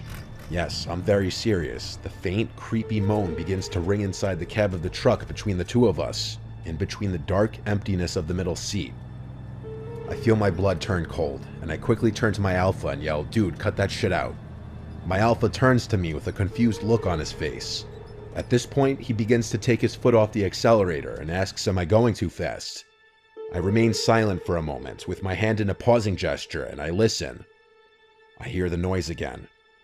My partner interrupts and asks, "What's wrong?" I quickly turn the music off without saying anything at first, and then I whisper to him, "Do you hear that?" He stops the truck in confusion and listens closely. It was almost dead silent for a second or two when we both hear it this time. That long, chilling groan of a woman. It echoed in my ears. It sounded like someone was struggling to breathe and taking in a giant breath of air while someone was trying to strangle them. The sound was beyond terrifying, and the fact that I wasn't the only one hearing it only made it more of a horrifying experience. I found myself beginning to ask him my original question again, but he quickly interrupts and says with a strong sound of fear in his voice, "What the f*** is that?" We stupidly waited to see if we could hear it again. The rumble of the gates on the back of the truck are easily heard and recognized as they made a sort of metal-on-metal clatter, and the diesel engine has that typical rumble as well.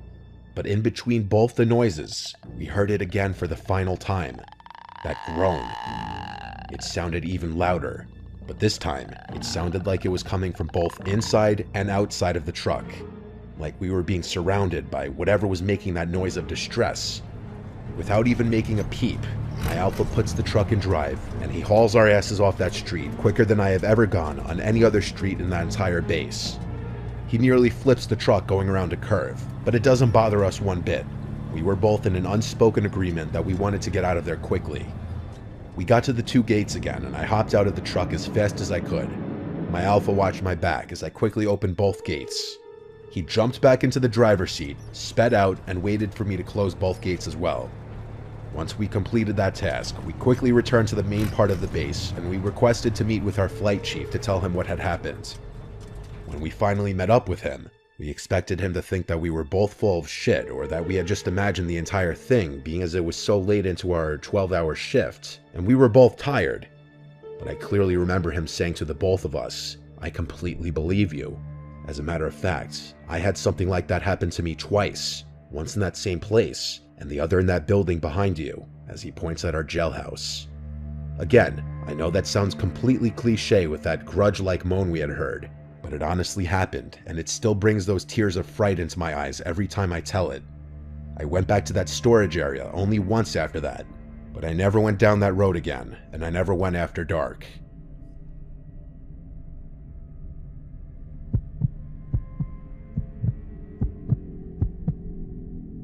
I haven't told my story to many people except for my wife and a few other of my close friends. It happened while I was stationed in the Army as a radio operator during the Vietnam War, and I haven't forgotten it to this day. I was a young recruit, freshly drafted out of high school, and I didn't know much about the war.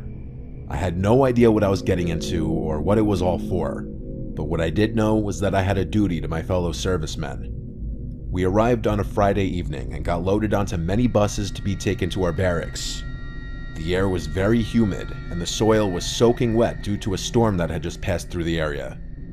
I vividly remember the drive and how it stunk like sewer. My first night was uneventful and quiet, but we all felt the tense atmosphere as our drill sergeants taunted us with stories during basic training. I remember the half moon right over my head, which kept peeking out from over the clouds, and all of us were just sitting around telling jokes. I was more of a technical guy and didn't have much aptitude for comedy, so I just listened in.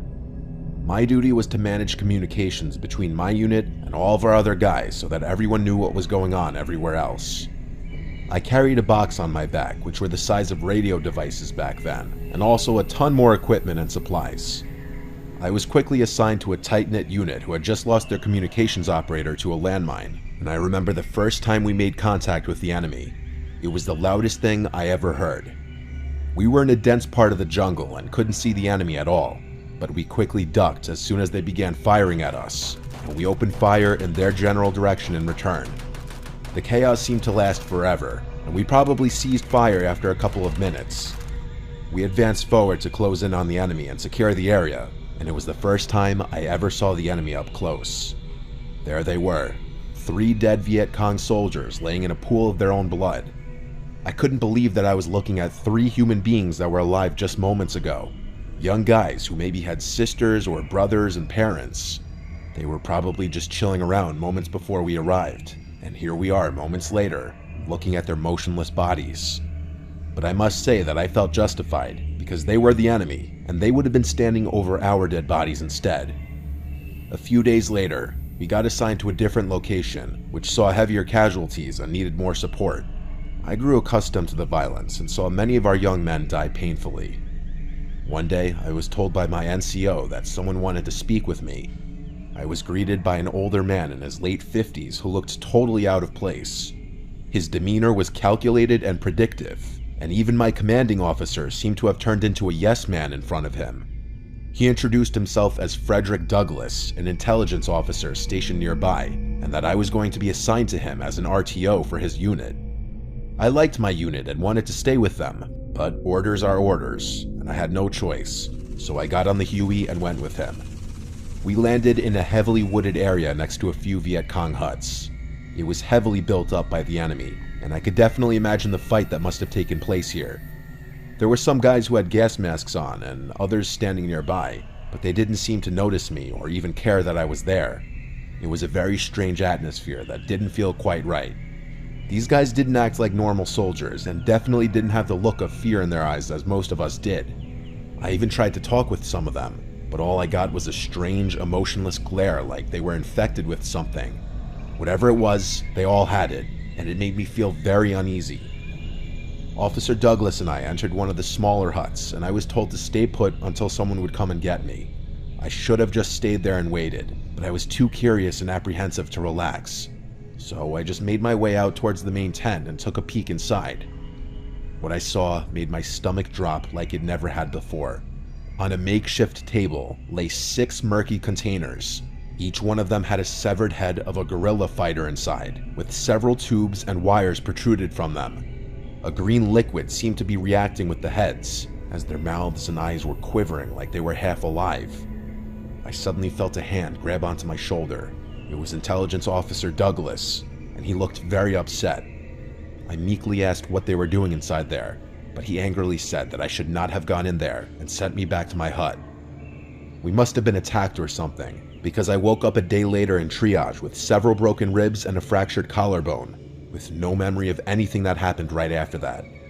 I never saw Officer Frederick Douglass or those soldiers ever again during my time, if that was even his real name. And I often wonder what those guys were doing back there. Maybe they were trying to gather intelligence from dead enemy soldiers or something. Either way, it was a strange experience that I'll never forget.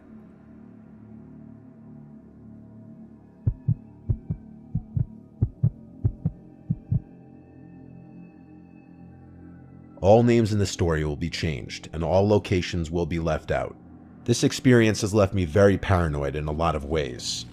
It was the late hours of the night. I could feel the thud of my heartbeat inside of my chest as our armored vehicle veered off the gravel road, plowing through the dense underbrush. It had been weeks since Bravo unit had gone silent, vanishing like a wisp of smoke on a windy day. The distress call had crackled through our comms earlier, an unexpected sign of life from our long-missing comrades. But what haunted me more than their sudden reemergence was the content of their message. A cryptic string of numbers repeating endlessly.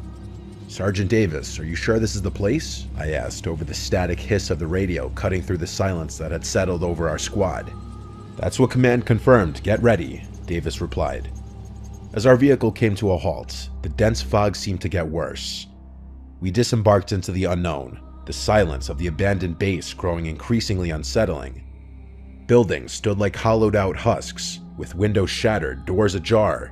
A living town not even a few weeks ago, now just a ghost town. Davis ordered us in a whisper to stay sharp as we moved forward, with our boots crunching on broken glass and debris. Signs of a struggle were everywhere. Overturned furniture, bloodied rags, and scattered ammunition littered the ground, painting a picture of the chaos that had taken place here recently. The base, once a bustling hub of military activity, was eerily silent now, except for our own shallow breaths and the distant, echoing cry of the numbers broadcast. As we neared the command center, the transmission grew louder, a constant chant that seemed to bore into my mind, its meaning as elusive as the shadows in the fog surrounding us. Entering the command center, we found it abandoned, the air stale, the only light coming from the blinking consoles. The radio speakers, crackling with static, repeated the sequence over and over in a monotone voice. 5, 8, 2, 4, 7. 5, 8, 2, 4, 7. Corporal Lee whispered, "What does it mean?" I saw her eyes were wide as she scanned the room. "Commander Haskins might have known," Davis said. Commander Haskins was the name of the unit's leader who had vanished along with his team. We continued our search through the desolate base, hoping to find a clue, a survivor, anything. But it was the laboratory that changed everything. The door was ajar, hanging off its hinges as if forced open. Inside, the air was thick with the scent of decay and chemicals. Shattered vials and overturned equipment were signs of activity halted abruptly. And then we saw them. Bodies. Members of Bravo Unit, or what was left of them, were sprawled across the floor, their faces contorted in expressions of terror. It was a massacre, but the cause was unclear. No bullet wounds, no signs of struggle on their remains. And then Lee gestured toward a corner of the room. There, amidst the pile of research notes and hastily abandoned experiments, lay the body of Commander Haskins. Clutched in his stiff, lifeless hand was a notepad, the numbers 58247 scrawled across it in shaky handwriting, followed by a single, chilling sentence: "They're coming for us." The revelation struck us like a physical blow, the implications of his words spiraling into a million questions with no answers. Who was coming for them? Was this distress call not a beacon of hope, but a warning? It was then that the reality of our situation descended upon us. The isolation, the eerie silence broken only by that relentless string of numbers. We were not the rescuers. We were the next victims. Panic set in as the base seemed to close in on us. The fog outside felt like it was thickening. Our only choice was to flee. We ran, stumbling through the fog, guided by the distant light of our vehicle. The numbers continued to echo in my mind, a chant that seemed to follow us, whispering through the fog. Just as the vehicle came into view, a shadow emerged from the mist. A chill colder than death itself crawled up my spine as the strange man cloaked in shadow moved towards us. "We need to go now." Davis's shout snapped me back to reality, the urgency in his voice mirroring a primal fear within me. Our training had prepared us for many different types of enemies, but we had no idea what we were dealing with here. We scrambled into the vehicle. Lee's hands were shaking as she manned the communications, with obvious fear and shaking in her voice. "This is Alpha Unit calling command. Mayday, Mayday. We need immediate extraction from Zone Bravo. You copy? Over." The radio crackled, the numbers interrupting her plea for help. 5, 8, 2, 4, 7. I couldn't shake the feeling that those numbers held some kind of meaning into what we had stumbled into. As the base faded into the distance, swallowed by the fog, so too did the person who emerged from the shadows of the fog. Yet the terror it inspired lingered as we raced toward an uncertain future. Davis broke the silence and said, "We can't let this end here. We need to find out what those numbers mean and what happened to Bravo Unit." I wanted nothing more than to find these things out as well. I felt like we owed it to them, thinking of the twisted, lifeless bodies we'd left behind. As the first light of dawn began to pierce the darkness, I felt a grim determination settle over me. We had survived the night, but the real battle felt like it was just beginning.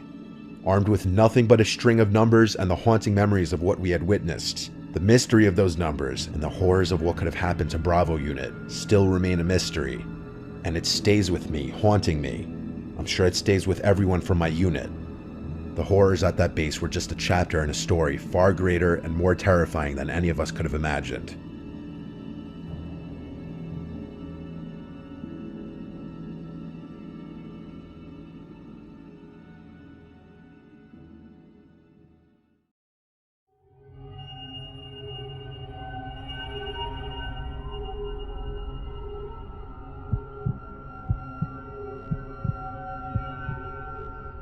My girlfriend and I love skiing. It's how we met. So last year, during both of our vacation times, we Airbnb'd a one-bedroom cabin in Colorado by Vail Mountain. One of my friends told us getting a private cabin was a lot more cozy, peaceful, and romantic. After landing at the airport, we taxied to a rental car place and rented a Honda Civic, probably the cheapest car we could get. We drove a constant uphill through the sludge on the roads until we pulled off the main road onto a more foresty side road. Eventually, we made it to the cabin. Far and isolated from anyone else, but not too far where getting to the mountain would be a pain in the ass. The owner left the key hidden in the mailbox. As soon as I unlocked the door and we stepped inside, we got a huge whiff of, wood.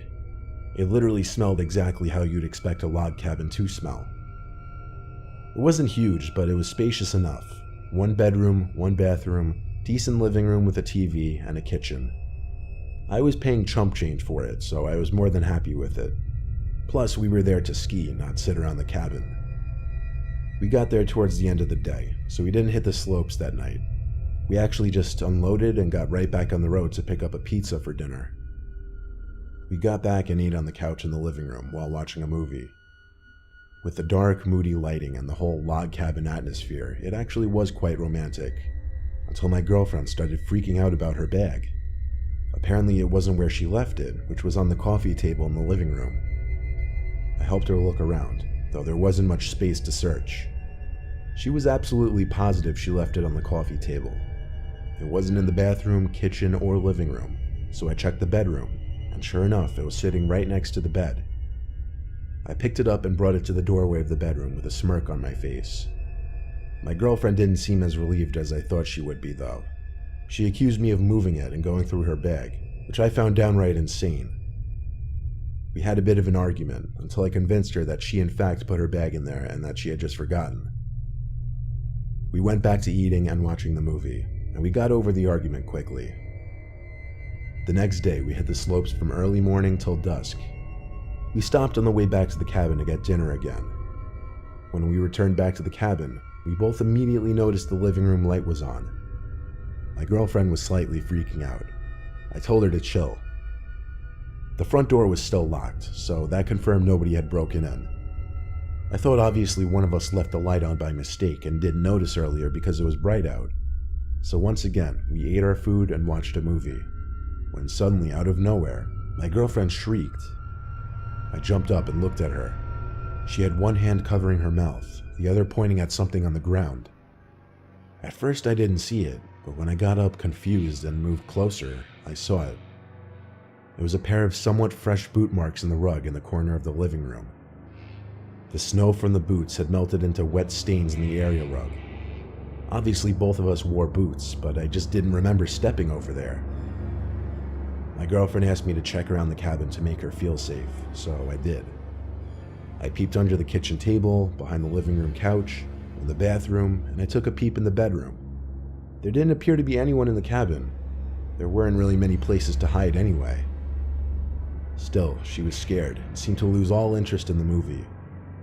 She went to the bathroom and brushed her teeth, then went to the bedroom to change, and I heard her jump into bed. So I did all the same. I climbed into bed and shut the light, and we sat there for a while just talking. It was actually only like 9 or 10 p.m. My girlfriend kept letting me know how uncomfortable she was, thinking someone was in the cabin. So I told her, okay, just wait 1 second. I took out my phone and dialed the Airbnb host. I put the phone up to my ear and heard it ring. I don't mean the ring coming from the phone speaker. I meant I heard a loud, muffled ringing coming from behind the wall next to the bed. The ringing stopped as soon as I saw my call was rejected. My girlfriend started screaming, "Oh my God." I told her to calm down as I got up and approached the wall to the left. I noticed an ever so slight crack in the wall that looked like it could be a door. My girlfriend screamed at me not to open it, but I got myself angry, yelled, and pulled open the door. There I was, faced with a small, hidden closet, and inside, a man hiding behind a cardboard box in the corner. It was the host, the owner of the cabin. I'd seen his picture on the listing.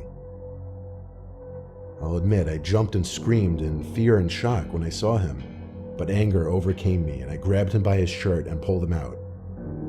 I knew he looked creepy based on his picture. He had his hands up, apologizing. I told him to shut up. I looked deeper in the closet, and to my disgust, found some of my girlfriend's underwear. It took way too long for the police to arrive, but he was arrested. We had to spend the rest of that night at a hotel, and the next day we went home. I requested compensation from Airbnb, and it took months for them to refund me, but they eventually did. This story was so bizarre and disturbing, I don't even expect everyone to believe it when I tell it, but it was oh too real.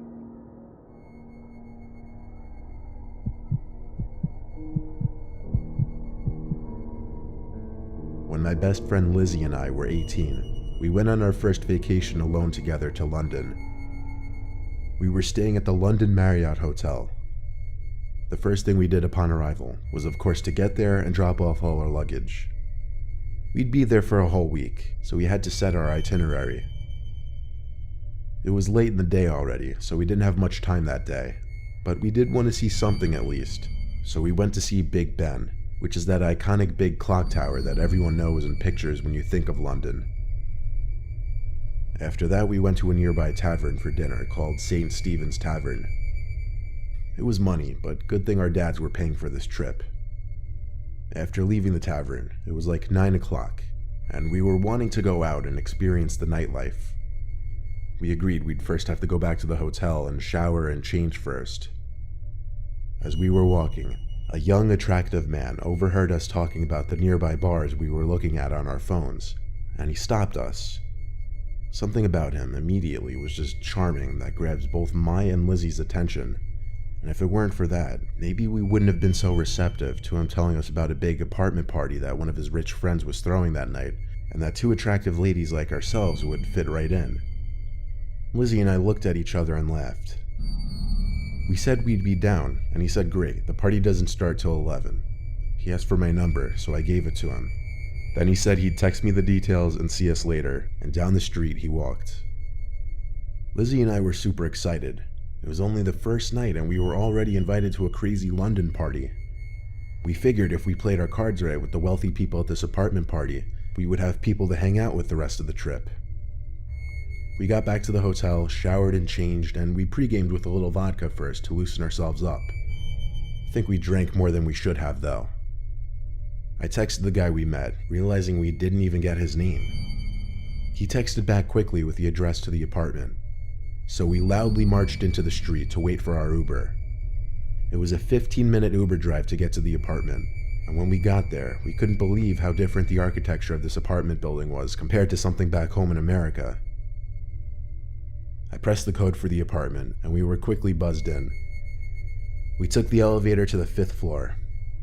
We were excited, but nervous, not knowing what to expect. The alcohol was definitely helping, though.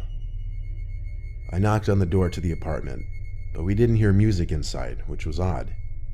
We were nervous we had the wrong apartment, until the young man from earlier opened the door.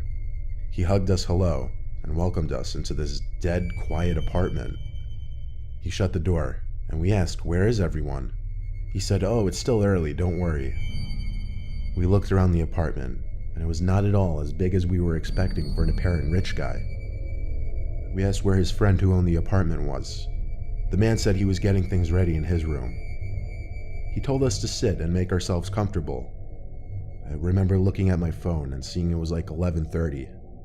Lizzie and I sat down, and I could tell by her face she was as put off by this as I was. The man sat down on the same couch as us, next to me. He was uncomfortably close. Suddenly, another man came out from another room. He didn't say anything. He didn't smile. He just looked at us as he walked towards the door to the apartment. Then he just stood there. The man on the couch with us started asking us questions like where we were from and if it was just us two visiting here. I started feeling sick to my stomach. The man next to us got up and went to the kitchen to get us some drinks. The man by the door stood there. Lizzie was to the left of me, so she was more hidden from view. I whispered in her ear to dial 911. She did so, and I noticed her tapping on the phone multiple times, indicating to the call taker that we needed help. Lizzie then suddenly called out loudly to the man in the kitchen, "This is apartment 5C, right?" The man at the door said yes in a deep, unfriendly voice. I whispered to Lizzie again that we needed to stall, and not to drink any drinks the man gave us. As I was whispering to Lizzie, the man standing at the door called to the man in the kitchen to hurry up with the drinks, and then he came back from the kitchen with the drinks. I had to think on my feet, to stall as long as possible before drinking whatever he just set in front of us. I put on a fake and bubbly persona and said we should play Would You Rather. I know it sounds juvenile, but I had to think of a game that didn't involve drinking.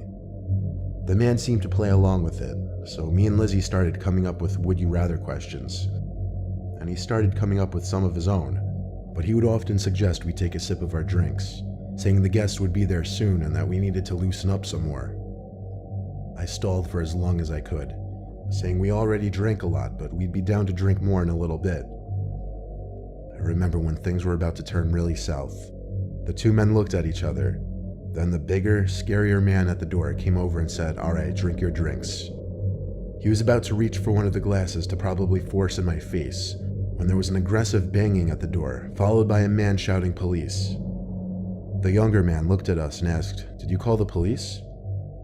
I said, "No, why and when would we?" But my voice cracked as I said this, indicating I was nervous. Lizzie apparently just decided the hell with my story and screamed help. The police started to attempt to kick the door down, but the bigger man screamed, all right, and opened the door with his hands up. The two men tried playing innocent. Lizzie and I had to fabricate the story a little bit, saying the two men basically forced us into the apartment and wouldn't let us leave, and that we were pretty sure they drugged our drinks. That was enough to get the men arrested. A second police car arrived to escort us to the station for further questioning. The drinks were tested, and it turned out to no surprise they were roofied. This was definitely a scarring experience, but we didn't let it ruin our trip to London. In fact, we never told our parents until years later, just because it would probably make them less likely to let us travel anymore. The alcohol definitely didn't help our initial decision making in the night. But our advice would probably be don't ever trust strangers, no matter what they look like.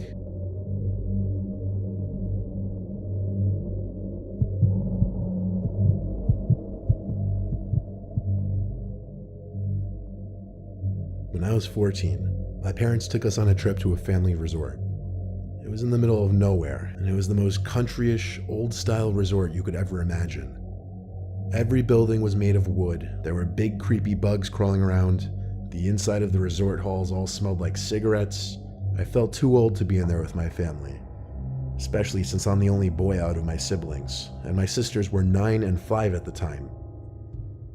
I tried looking for teens my age to make friends with, but it really seemed like it was just families with younger kids. However, I met this girl who was 15. We met in the little arcade hall when I was with my 2 sisters. She came up to me and said, "Hey." As it turned out, she was staying here with her family too, and she wasn't having a good time either. So we started to hang out. She seemed kind of cool, a little strange, had somewhat gothy vibes to her. Her name was Alyssa. The next day, I ran into her again as I was passing by the pool. She waved me over, and she said let's go for a walk in the woods by the river. As we did, I tried to get to know her more. I asked her what building her room was in. She hesitated before her answer and then said, "The one next to the main hall." It was a vague answer. We sat by the river for a while, and I gotta admit, she started talking about some weird, dark stuff. I won't get into it, but I started to think she had some issues. Then she looked up at me and said, "Can we go to your room?" I lit up with excitement inside. I was a 14-year-old boy, hormones raging, so obviously I said yes with a little too much excitement in me, imagining the best case scenario. We got close to my room and she asked for the card to open the door, and she ran ahead to open it. We sat on my bed for a few minutes. I was a bit awkward, so I didn't know how to make a move or if to make a move. She started talking about deep, dark stuff again though. How she hated her family, how she had no more friends, how she likes the feel of blood, whatever that meant. Then out of nowhere, she flicked open a huge switchblade and looked at me. She told me sometimes she thinks about using this on herself or someone else. That was the moment this went from weird to disturbing. This wasn't going where I thought it was. It was actually going in a much darker, scarier direction. The way she looked at me with the knife flicked open was scaring me. She looked at me and said, "Do you want to use this knife on someone here?" I thought over my answer and said, "I don't know, I have to think about it." Obviously I would never, but this girl's true psychotic nature had just come out, and I had to play it safe. I said we should go back outside and walk around. She said okay. So we went back outside and walked around the resort grounds. I watched the way she looked at people passing by, staring them down, not caring when they would notice. Luckily, I saw my parents straight ahead, and I said, "Oh shoot, there's my parents. I should probably go hang out with them." Alyssa looked a little bit annoyed. All she said was, "Okay." I said, "See ya," and she just looked at me. I went to my family, and for the rest of the day and night, I stayed with them, hoping to not run into that freaky girl again. That night, we got back to the room around 9. This resort had huge rooms, so basically I had my own room that was attached to my parents' and sister's room, but it also had its own door into the hall. Anyway, I went to sleep, or at least tried to. Half an hour into laying in bed, I heard the beep from the door unlocking, and then the door to my room opening and closing. By the time I fully looked up, the door was shut and the light from the hall was gone. I saw someone standing in front of the door though. "Who is it?" I said. I heard a familiar girl's voice. "I want blood." I sat up and remembered I never got my key card back from Alyssa. She planned this. She approached my bed in the dark with something in her left hand because she had it lifted. She said it again. "I want blood. Will you help me, or will I get it from you?" I'm not ashamed to admit it. I screamed like a goddamn girl. She still stood there. She didn't charge at me. She didn't run at first. When my dad burst into the room, though, that's when she took off. My dad saw her, and I yelled she was about to kill me. He was about to go after her, but I screamed, "Don't, she has a knife." Everyone in the hall came out of their rooms to see what was going on. We went down to the main office to get some info on this Alyssa girl, and out of all the guests, there was no one named Alyssa. Hell, there were no girls even close to her age staying at the resort at that current time. Police were called, and like 4 cop cars showed up and searched the whole perimeter. I think like 2 or 3 cop cars stayed overnight since there were so many kids at the place. The key card lock was changed on our door for the night. A lot of families, including mine, left the next day, and we got a refund for the 2 days we cut short. This whole thing was actually insane. That girl was fucked up in the head, and it's scary knowing she was probably in the early stages of being a completely different monster.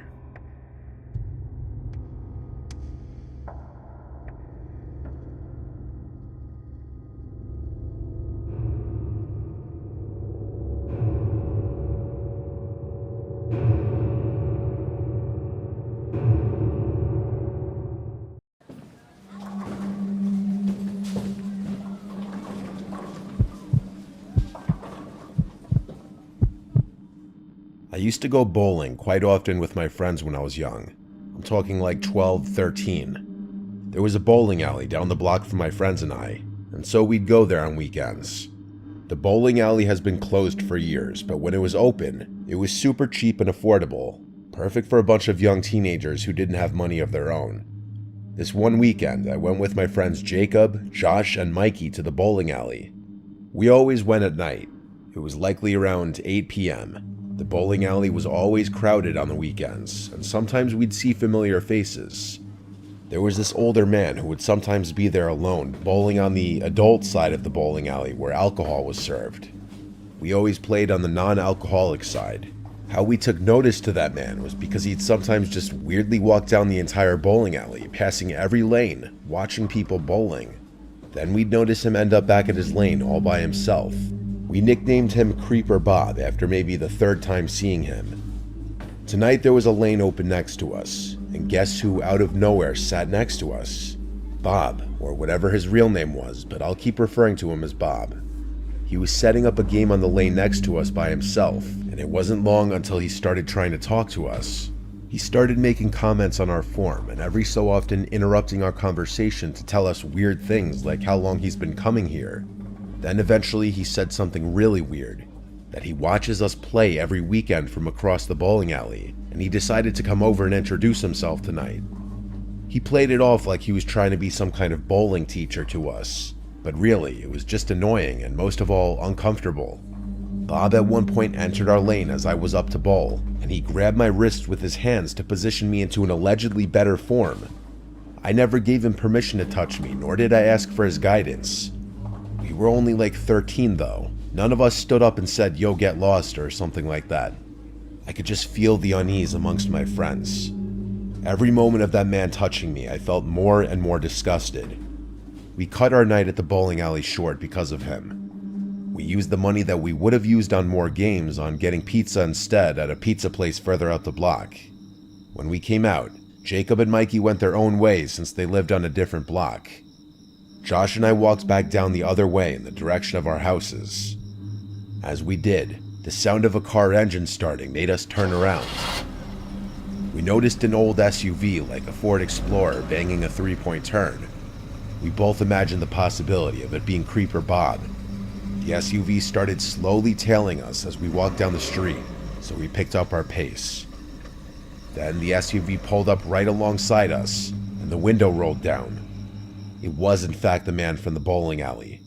He said out the window that he could offer us a ride home. We said no thanks. He replied it's not safe for a couple kids to be walking around late at night. We weren't even really that young. We were young teenagers, not little kids, and it was crazy that he thought we were young enough to trick into getting into a car. When we made it clear we weren't getting in, he pulled to the side of the road and parked his car. Josh and I decided to start jogging home. When we reached the intersection where we'd split off, we said bye and I continued jogging home. By the time I made it back, I was out of breath. Running after eating pizza is not a good idea. My dad was already asleep because he worked weekends. My mom was out with her girlfriends most likely, and the same was probably the case with my sister, so I wasn't supposed to ring the bell because my dad didn't want to be woken up. I went around back to get the key we had for the back door, which was hidden in the shed. When I got out from the shed, I thought I heard something, and I should have listened to my gut. I went to the back door to unlock it, and as I opened the door, I heard the sound of someone running up behind me. Before I could fully turn around, someone pushed me inside the house, covering my mouth and wrapping their arm around my neck. I wasn't able to see who it was because I couldn't turn my head. I scratched and clawed at the man's hand until I could move my mouth just enough out of the grip of his hand and scream, "Dad." I may have only been 13, but I was able to put up enough of a fight to get him to lose his grip a few times, allowing me to scream. This undoubtedly scared him off as he finally let go for good and ran outside. I didn't look back. I ran up the half flight of stairs to the main floor and yelled for my dad. My dad came rushing out of his room, and after telling him what just happened, he checked the backyard and all around the property and then came back inside. I told him about the man from the bowling alley, how we nicknamed him Creeper Bob, how he followed Josh and I in his SUV after admitting to stalking us at the bowling alley. My dad filed a police report and tried getting the bowling alley to release the video surveillance from that night, but they refused. I was never allowed to go back there after my mom found out about this. Not that I'd ever want to. The crazy thing is, technically I can't say with 100% certainty that the man who came in behind me and grabbed me was the man from the bowling alley. But realistically, how slim are the chances that it wasn't him?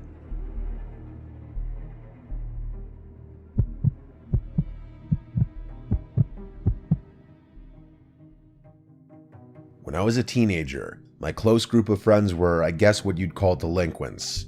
We liked causing trouble, breaking rules, and messing around in places we didn't belong. I grew up in a suburb in northern New Jersey, so I guess you could say we were just spoiled kids with nothing better to do. Looking back, the way we passed the time was a little silly, but there's nothing I can do about that now. Anyway, one of the things we really liked to do was to go exploring in the late hours of the night. Usually we explored abandoned buildings, but not always. We actually got banned from our middle school after jumping through an open window, but that's a story for another time. This particular night, we were planning on executing a riskier task. There were 5 of us: me, Chip, Jason, Rowan, and Anish. Rowan had a tendency to bounce around from job to job, which was kind of a running joke in our squad. He'd lose jobs as quickly as he'd get them, usually for the dumbest reasons you can imagine. He had just picked up a gig as an attendant at a bowling alley a few towns over from us. I'm sure you could see where this is going. He had been entrusted the key to close up the place the night before. Anish was a master of persuasion, and he somehow convinced Rowan to let us explore the bowling alley at like 3 a.m. I'm telling you, Anish could convince someone to give them their kidney. That's how persistent he was. I haven't heard from him in a while. I think he might actually be in jail right now. Anyway, the 5 of us agreed to get a little drunk before going. We all had a substantial amount to drink except for Jason, who refused to go anywhere unless he was the one driving. His dad had a really nice BMW, and Jason liked being able to end our links when he got tired. After getting a little buzzed, James drove the 5 of us to the location. I was the heavy drinker of the squad. It's not something I'm proud of, but it's just who I was at that point in my life. Because of this, I usually took things a little less seriously than I should have, especially when it came to dangerous or risky situations.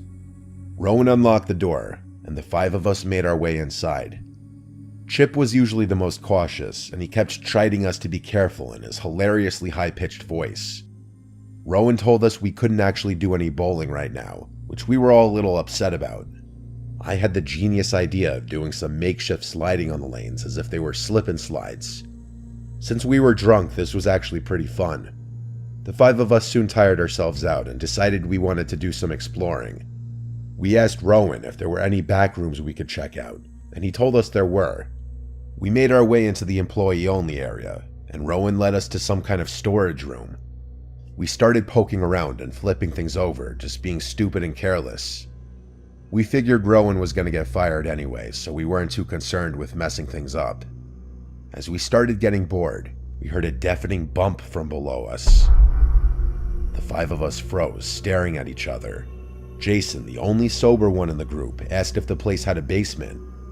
Rowan looked just as shocked as we were, and told that he had no prior knowledge of a potential basement. Anish grinned, eager to continue exploring. Chip seemed really nervous, telling us that we were probably going to end up getting Rowan fired. We were whispering now, arguing whether we wanted to go look for this hypothetical basement. Just then, Jason lifted the edge of a rug nestled in the corner, revealing a hatch. We were shocked. The atmosphere in the room instantly shifted with the realization that the situation was now serious. Even if we had found the way into the basement, the sound we heard was still unexplained. I don't think any of us really wanted to go down there, but Jason made the first move in his classic level-headed style. He flung the latch open and stared down at the old, rusted ladder leading into the darkness. "Screw this," whispered Chip, motioning for us to leave. Jason ignored him and went for the stairs. He pulled out his phone and shined the flashlight into the blackness. Without another word, he descended into the abyss. I could tell Rowan, Anish, and Chip were a little scared, understandably. I still had a lot of liquid confidence, so I decided I'd go next. Anish followed behind me and Rowan brought up the rear. Chip refused to come down with us. The 4 of us pulled out our phone flashlights and began exploring the basement that had been hidden for some reason. It was filled with dust and cardboard boxes, stacked up to the ceiling. There was nothing else down there, or at least that's what we originally thought. Anish noticed a door in the corner, and we walked over to it. Jason put his hand on the handle, but a split second before he was going to open it, we heard a distinctive bump come from the other side, which sounded identical to the one we heard earlier. We looked around at each other, with horrified looks on our faces. I could tell we were all thinking the same thing. An animal, maybe? No shot, it was too loud to be an animal. I was pretty freaked out at this point and turned away to leave. Like an idiot, Jason cracked the door open, revealing another storage room. That's not all that was in there, though. In the corner of the room, there was a human figure sitting on the ground with its legs crossed, facing away from us. We were frozen in place, utterly terrified. After a full minute of stagnance, the person in the corner of the room banged their head against the wall, explaining the sounds we had been hearing. I began tiptoeing to the ladder, careful not to make any noise. The rest of my friends turned around and began doing the same, clearly filled with terror. Just then, Rowan tripped on a piece of junk on the floor and then cursed. The person in the room yelled and we ran. Jason and I were up the ladder in a split second, with Anish close behind. Chip was leaned over the hatch, concerned with what he was hearing. Anish made it up, and the 3 of us ran out of the room. We heard Rowan scream, "Get off me," but Anish and Jason were too terrified to turn back. I ran back into the room and saw Chip chucking a metal pipe down the hatch, which was followed by a demonic scream. Rowan scrambled on the ladder, and Chip grabbed his wrist, yanking him up. Rowan ran toward me while Chip slammed the hatch shut. The 5 of us sprinted out of the bowling alley, and Rowan hastily locked the door with trembling hands. Jason drove us back with a blank look on his face. We listened as Rowan described what happened after the rest of us made it up the ladder. Apparently, whoever had been in the basement jumped on Rowan's back, clawing at him. Chip came to his rescue and nailed Rowan's attacker in the head with that pipe, causing the lunatic to fall backward. Rowan said he only saw the guy's face for a split second. It was the horrifying face of a dirty, old, homeless-looking guy with a bird's nest of hair on his head. Rowan ended up quitting the next day without giving his boss an explanation, as it was definitely illegal what we had done. To this day, we have no idea how that guy could have gotten down there. Maybe there was an alternate entrance we had overlooked. Either way, the basement had been intentionally hidden, which tells me that Rowan's boss might have known something about the whole thing. This experience ruined my taste for bowling, which I have not done since.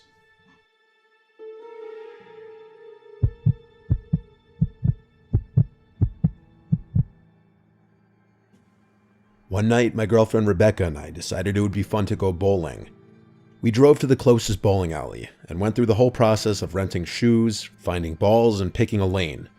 We both were really bad. Neither of us had been bowling in many years. We paid for an hour of bowling. Rebecca wasn't really enjoying it too much because she kept getting gutter balls. I was doing better than her, but not by much, so I wasn't really able to help her out much. And then to make matters even worse, Rebecca's ex-boyfriend arrived with his group of friends and they started bowling a few lanes down from us. Rebecca looked away, refusing to even look in that direction, whispering at me that we need to leave now. We packed it up early and left. She went to the car and waited while I returned the shoes. I think her ex spotted me while I was at the front counter, and I looked away. I didn't tell Rebecca this, though. We went home and agreed to play Wii bowling instead and have some wine. That sounded much more fun anyway. When we got home, the first thing I did was turn on the Wii and open a bottle of wine. The bowling alley trip was a failure, but I didn't want Rebecca to be unhappy. We played Wii bowling for like half an hour with music on in the background and drinking wine. It turned out to be much more fun than the bowling alley. Until the current song that was playing ended, and we heard something come from upstairs in that brief moment of silence. Rebecca and I looked at each other, telling me she heard it too. I turned off the music for good, but now there was just silence. The sound we heard could best be described as a heavy object being dropped on the floor. I went upstairs to investigate. I checked every bedroom with the lights on. I checked under every bed. I was relieved to find nothing. I wasn't actually expecting to find someone in the house, but naturally you do need to go investigate if you hear a suspicious sound in your house. Still, I wondered what actually made the sound because I didn't find anything on the floor. After maybe another half an hour of playing Wii bowling, we brought our little wine party upstairs to the bedroom, and eventually we fell asleep. Rebecca's a lightweight, so she got much drunker than me, which explains why I was the one to wake up in the middle of the night and not her. I heard what woke me up though. It was another clear and distinct sound of something heavy being dropped from above. But the only thing is, now we were upstairs, and yet the sound still came from above. So what else would be above us? The attic. The attic door is right outside my bedroom door. It's one of those doors with a string that you pull down and a metal ladder comes down. I tiptoed out of the bedroom to not wake up Rebecca. I stood under the attic door and listened. Every 5 seconds or so, I heard the slightest creaking sound, like from the weight of something moving around. I didn't want to scare Rebecca, but I'd heard of animals getting into people's attics sometimes. I went to get a broom from the closet to use as a possible weapon if I were to have to fend off an animal. Then I quietly pulled the attic door open and climbed up. I stopped at the top of the ladder in the darkness and listened. I heard creaking. It was the creaking of the wooden rocking chair we had up there. I used my phone as a light to reveal the rocking chair. There was someone sitting in it, slowly rocking. I nearly fell off the ladder. I wanted to go run back to Rebecca and hide. I wanted to do anything but approach this person. But I gathered the courage to yell, "Who are you?" The rocking stopped, and the man turned around to look at me. He started making this animalistic gargling, growling sound. Then he got up, and that's when I hurried down the ladder and pushed the attic door up. I screamed for Rebecca to call the cops until I heard her acknowledge me. I stayed under the attic door, preventing it from being opened as the man in the attic tried kicking the door open. He eventually stopped, and I heard the deranged laughter of a sick, mentally ill person. He spoke in another language. It sounded Russian. I felt like my arms were going to fall off, holding up the attic door, waiting for the police. When they finally arrived, Rebecca went downstairs to let them in. From here, it was the job of the police officers to go up there and remove the man. Rebecca and I waited in the living room, sitting on the couch next to each other, until we saw them bringing the man out through the living room to the front door in handcuffs. The way the man looked at me said everything. He was a dangerous, mentally ill person. His stare was full of hatred and craziness, with a hint of confusion. His lip contorted in this bizarre way that would almost make you think he were drunk. Whatever happened with him, we don't know. We didn't press civil charges, but I'm sure he was charged criminally if they didn't deem him to be insane. This happened in the summertime when we keep the windows open, and so it was most likely that he squeezed through one of the windows in the backyard. I'm not sure why he picked our house. We may just have been the unlucky house he stumbled across.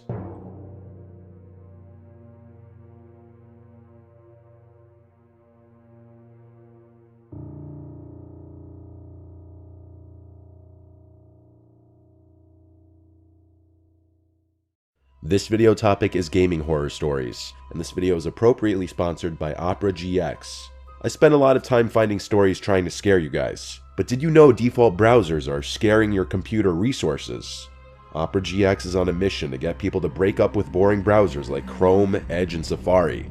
With the GX control feature, you can enhance performance on your PC when gaming with your browser open, and get rid of lag while playing games and listening to music. Perfect for when you want to keep a bunch of tabs open to not lose them, but you don't want your browser to hurt your gaming performance. The panel lets users limit the amount of CPU or RAM they're willing to let their browser use. My personal favorite feature is GX Mods. Opera GX offers you a lot of customization. It can actually be overwhelming. However, with GX Mods, you can now find ways to flip your entire browser 180 with one click and change pretty much anything you want. If you want to hear a ghost wailing anytime you click the search button, or you want to turn your entire browser into an arcade, it's easy.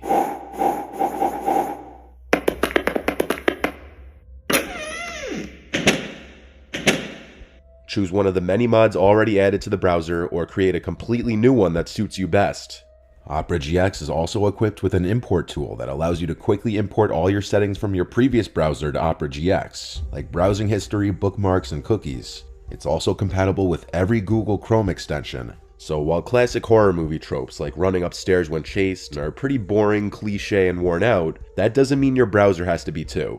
So if you're interested, use my link below to download Opera GX today.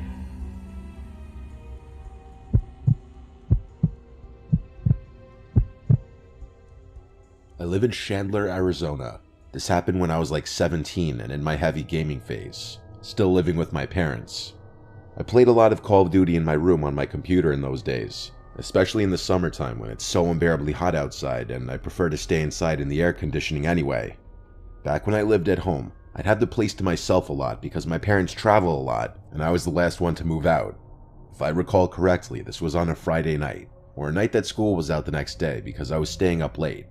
After I got home from school, I submitted a paper that was due that night to get it over with. Then I had to do some shopping afterwards on my mom's orders since they'd be gone for a while. It was how I earned my keep in the house, according to my dad. They left cash for me to use. I always had to show them the receipt though, so that I wouldn't just pocket any of the money. My mom gave me a shopping list, so I went to Whole Foods in my old Camry, my first car. Shopping took about an hour door to door. While in the grocery store, this guy online behind me started talking to me, and I don't know why. He made a comment about one of the things I was buying and just wouldn't stop. Even as I was bagging my groceries, he kept talking to me, which I found weird. He wasn't paying attention to anyone else. I was still nice though. When it was time to leave, I said have a good one and left. I went out to my car in the parking lot and packed the trunk, then headed home. It was a scorching hot day, as we were in early June. I wasn't looking to go out and do anything outside once I was done with everything I needed to do.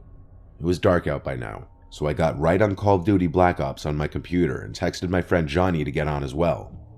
He joined my party, and we played some team deathmatch as we always did. I was using my noise-canceling Logitech headset. We were committed already to playing Call of Duty all night and ranking up, so of course I needed to take a break to make dinner at some point. Probably 2 hours into playing, I told Johnny I was going to eat dinner and I'd probably be back on in an hour. He said he'd be back on later too. So with that, I took a break and made some pasta for dinner. The kitchen is downstairs and my room is upstairs. While I was sitting in the kitchen eating, I knew for sure I heard a thump from upstairs. Did it sound like a footstep? I wasn't sure. It could have been any number of things, but the last thing I'd imagine it would be a footstep. I did, however, go and lock the front door now. Oftentimes for a while I would leave the door unlocked just because my parents' house is in a good side of town, and I just never took the idea of a break-in seriously. It's something you hear about on the news, but don't think it'll ever happen to you. I went upstairs, and I don't know what I was expecting, but I said my brother Tristan's name into the hallway. I knew he wasn't supposed to be here, but I don't know. I heard a sound, and I felt the urge to see if anyone was here. When no one answered back, I went back to my room and got back on Call of Duty. I put my headset back on and texted Johnny that I'm going back on. Shortly after he came back on, we started playing Team Deathmatch again. A couple games in, I looked to my left at the doorway of my room into the hallway. I don't know if something in my peripheral vision or some other sense felt something there, but I would leave the door open when I was home alone, as my mom would tell me to. The hallway was dark except for the one little nightlight plugged into an outlet. My room shone blue from my wall lights. Some of the blue poured into the part of the hallway closest to my room. In between the crack of the door was total blackness. I couldn't see through it. I didn't think anything of it. After our next game, Johnny said he was taking a leak and walked away while we were in the lobby. I looked at my phone, then looked back out to the hallway, and I noticed something was different. Now I could see through the crack of the door into the hallway. My first thought was someone blocking it just minutes ago? By instinct, I spun my chair around to face the bed behind me, and there was a man sitting on my bed, with his freakishly upright posture, and his hands resting on his thighs. He almost looked to be smiling. I was so alarmed I jumped out of my seat onto the desk and crawled onto the desk, causing my monitor and basically everything else to fall off of it. I screamed, "What do you want?" And he started to actually smile now, showing his teeth, like he was laughing. I ran out of the room into the hallway. I stopped halfway down the hallway and looked back at my bedroom door.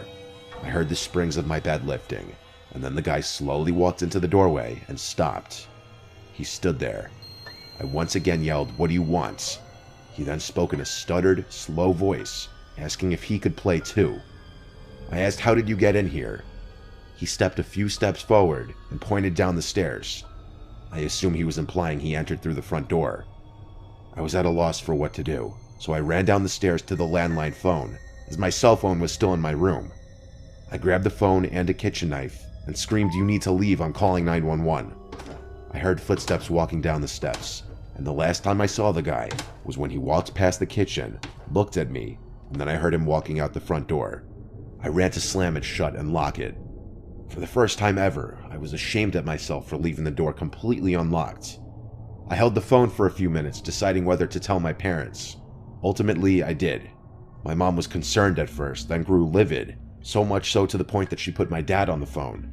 He told me to go through the house and make sure nothing was taken. I went through every room, and honestly, everything seemed in place. I said the man seemed like something was off about him, and my dad said, "Yeah, no shit." The man didn't seem overtly hostile, but something was wrong with him, and I don't know what his intention was. The image of him sitting on my bed and the realization that he was watching me through the crack in the door was haunting enough.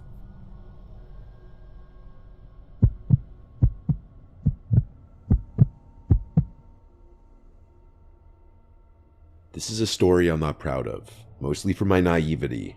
When I was in middle school and early high school, I didn't know how to talk to girls at all at school, but that's a lot of boys in middle school.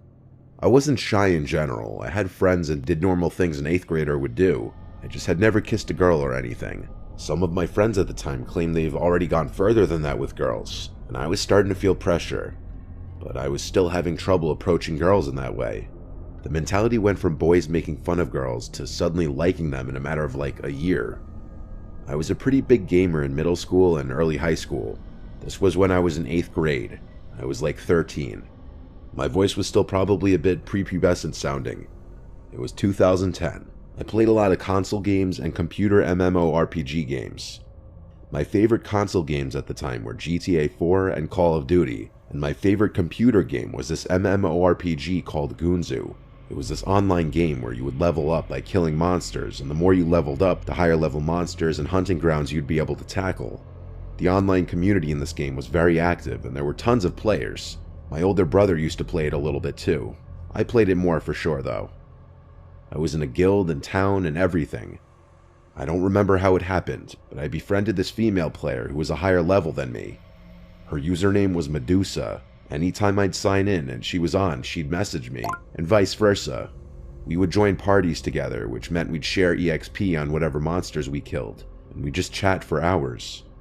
She knew a lot about me, including my age, my town, and some personal family details. She would open up to me too. Eventually she told me her name was Teresa. It was weird feeling such a connection with a girl who really you knew nothing about her appearance or her voice. It truly was like having a pen pal, but better. It was interesting enough that we both lived in New York State. She lived about an hour from me. After a few weeks, or maybe even a month, we started talking about maybe meeting one day. To do this though, we'd have to exchange numbers. At the time, I didn't actually have a cell phone yet. I only had an iPod Touch. But I was able to download some texting app that allowed me to send messages to people with cell phones. Through this app, I was able to send her a picture of myself. It was definitely this cringy 8th grade boy selfie of me trying to look good looking.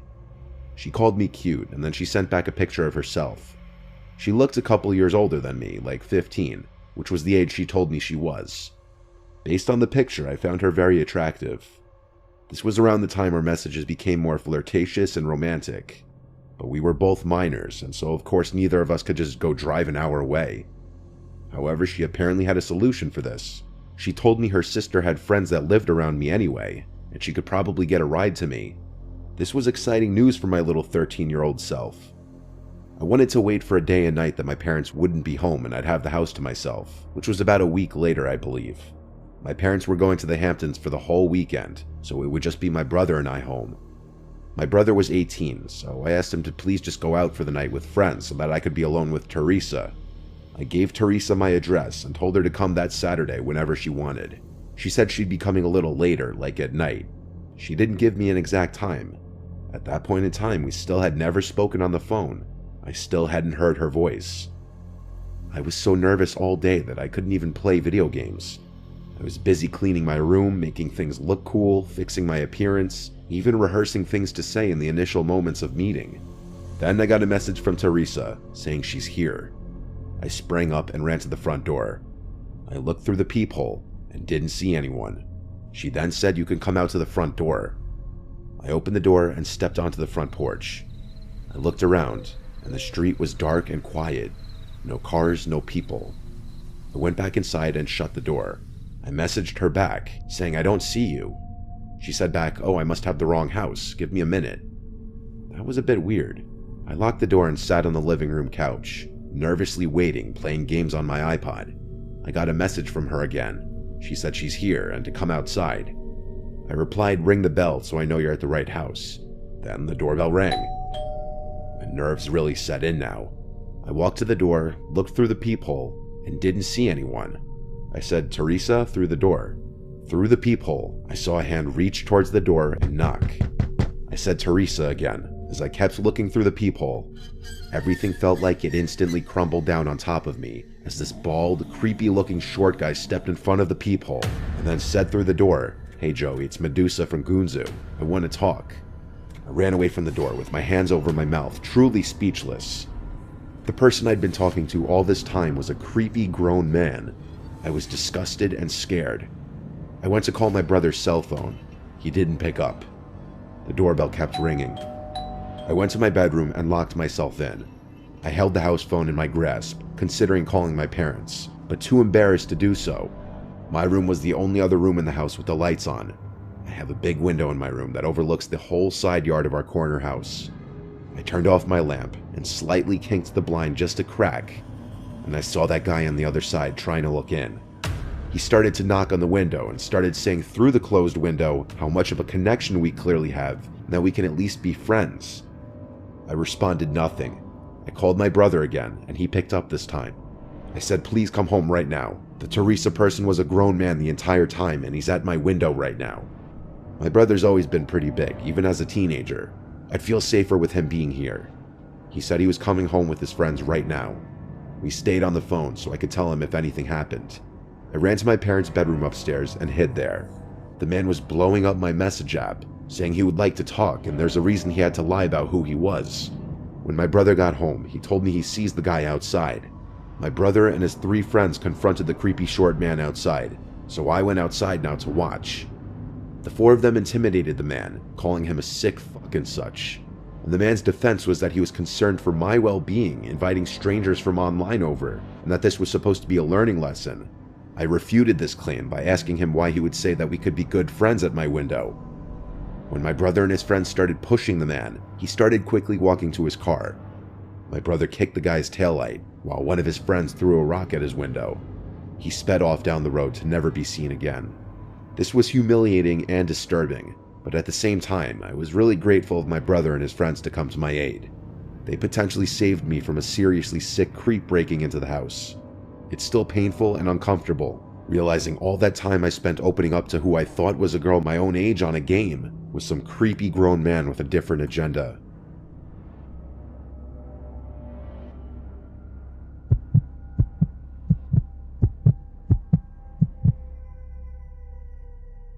This happened last week. Just a bit of background information. I had just officially quit playing Fortnite. Not that it's important, but this was May 2021, so Fortnite had already had a lot of people quitting the game. My friend Brandon suggested that I download Apex Legends and play with him. I had already had the game downloaded, so I just updated it to the current version. So I logged on, and I remembered how bad I was at this game. I hadn't played since the game came out, so my stats were awful, and I had only the starting Legends.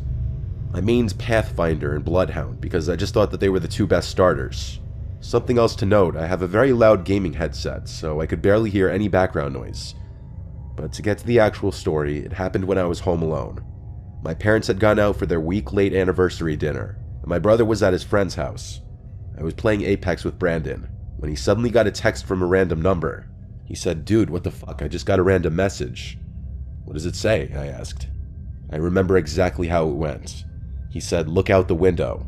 "Don't look out the window, dude, there's nothing there," I replied.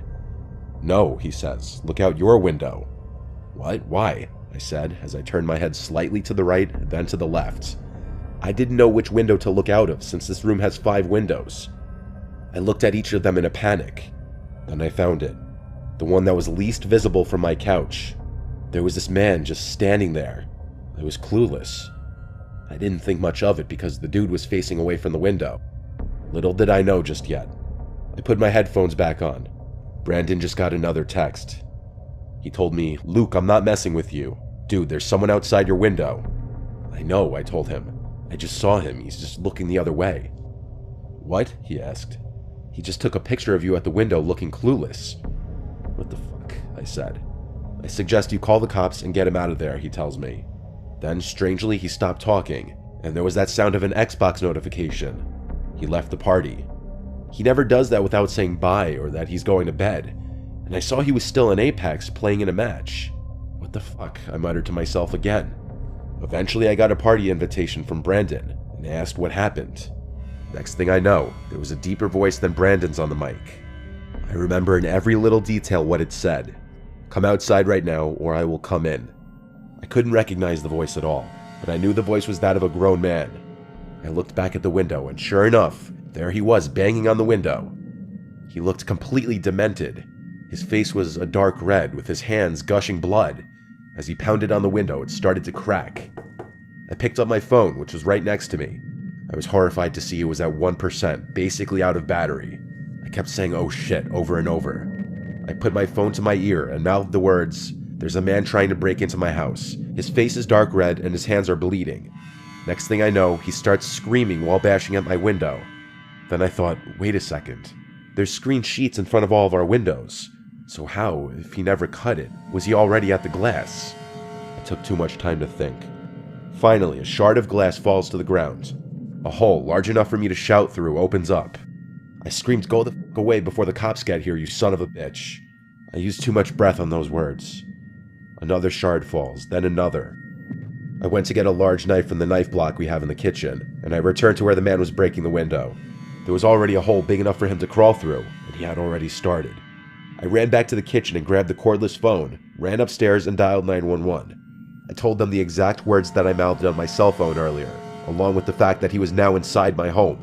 Unfortunately, the only doors with locks upstairs are the bathrooms, so thinking on my feet, I went into my parents' room, into that bathroom, and locked the door. At that moment, I was thinking I was being smart because I left the bedroom door wide open, and the bathroom door that's actually inside the bedroom is not visible from the bedroom door. I thought if that guy managed to come upstairs before the cops got here, he would see the door wide open and think I wasn't in here. Suddenly, I heard footsteps coming up the stairs. My heart started pounding harder than ever, and it got harder to breathe. I opened one of the drawers looking for something sharp that I could maybe use as a weapon, and I think he must have heard the drawer. because he came stomping into the bedroom. I heard sirens outside, and I never could have thanked the cops enough for being so fast. He heard it too, and at this point he had nowhere to go. I heard him run outside, but he was too late. The police were out front already. I ran outside to the police as well, and I told them what happened.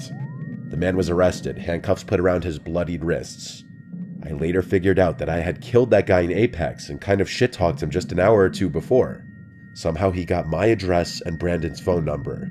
Some people are just fucked up in the head, and apparently they will do unspeakable things for video games. Everyone gets frustrated from getting killed in a game, but really, showing up at a person's house to potentially kill them in real life over a game is really messed up. This guy had to be mental. A few police cars stayed at my house overnight after the others had taken the man away. The man was convicted for aggravated burglary.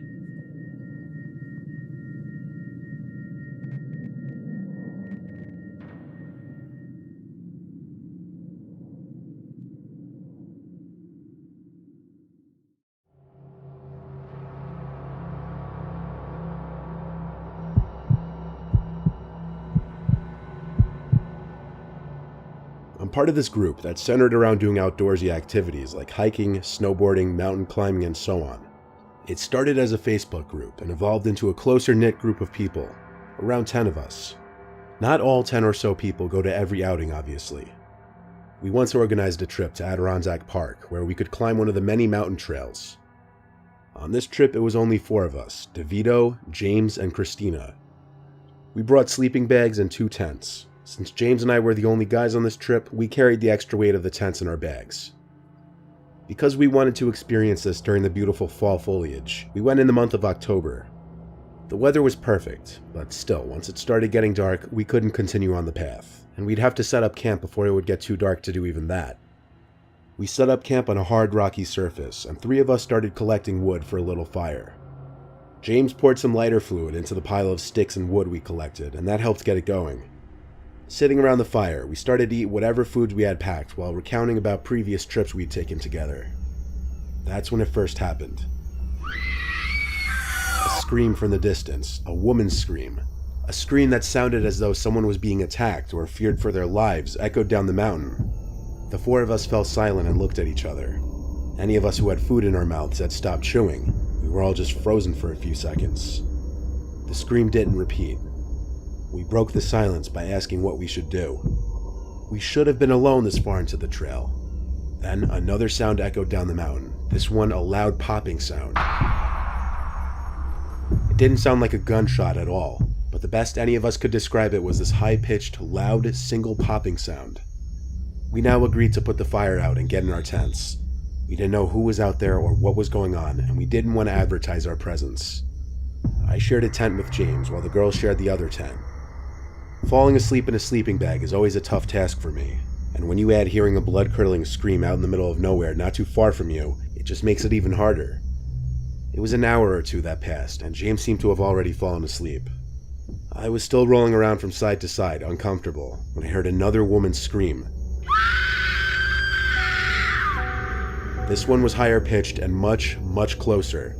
I sat up and looked at James, who was apparently woken up by the scream. We were scared to even leave the tent, because the scream was borderline right outside our campsite.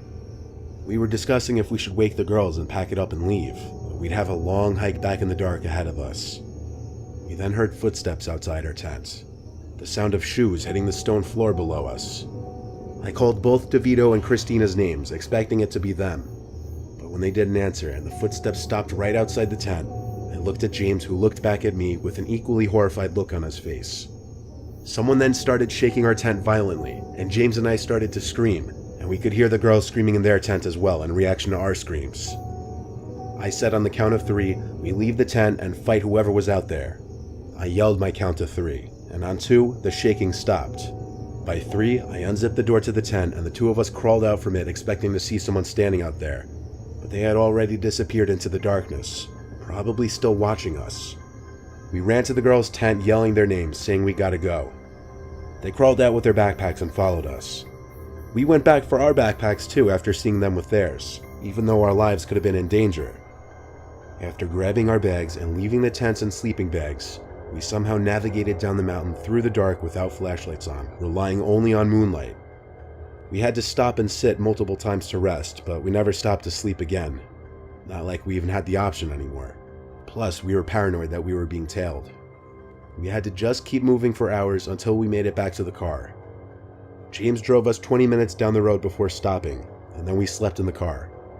We all woke up past noon because of how much walking we did and how late we finally got to fall asleep. We told the whole group about it the next day on the drive home. To our knowledge, nothing ever came up on the news about any kind of murders or weird happenings in the Adirondacks around that time. It was in October of 2017 if anyone wants to do some detective work of their own. This still holds up as the scariest and overall worst night of my life.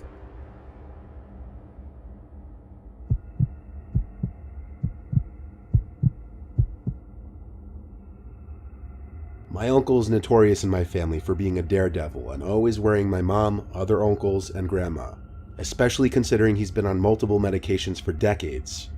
He's what you'd call an adrenaline junkie, and he's climbed over 5 mountains in his life, most notably Everest. Well, he's attempted Everest, but he didn't make it to the top. Something in his living on edge personality and mentality slightly changed after he attempted to climb Everest.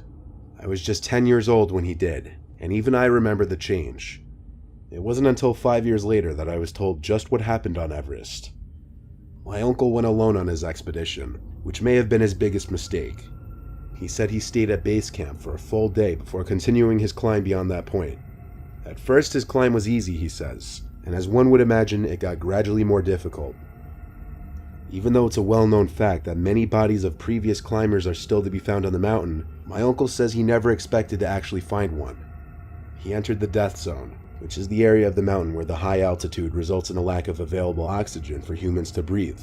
This is usually above 8,000 meters, and most of the 200-plus climbers who've died on Everest have died in the death zone. People are advised to not stay in the death zone for more than 16 to 20 hours.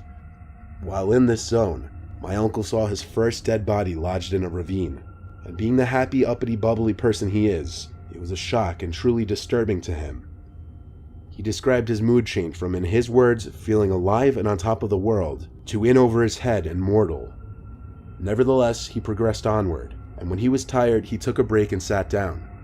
Seeing the corpse really messed with his head, and he mentioned that he was also starting to feel dizzy and lightheaded, likely due to the high altitude.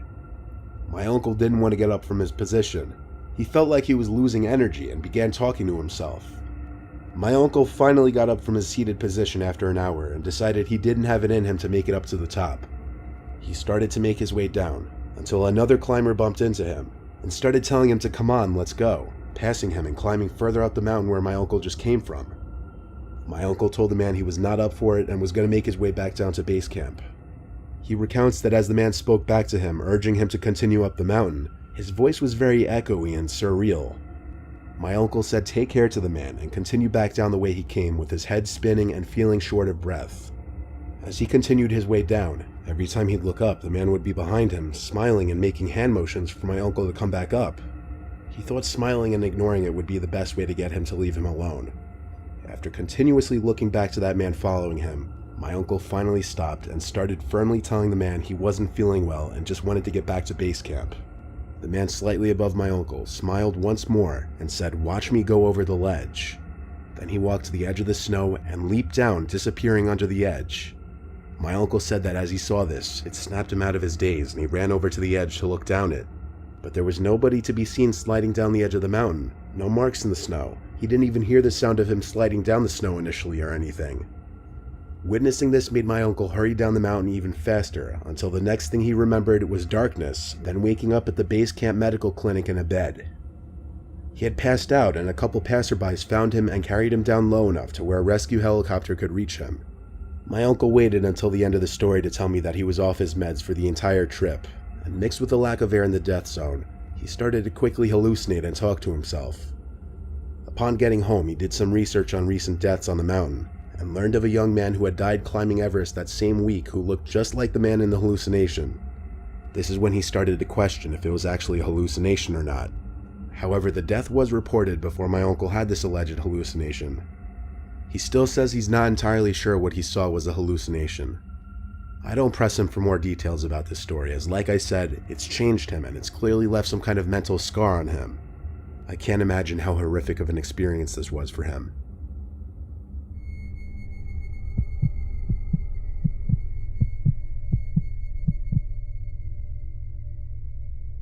I once drove up to Banff National Park in Canada for a day of hiking and climbing.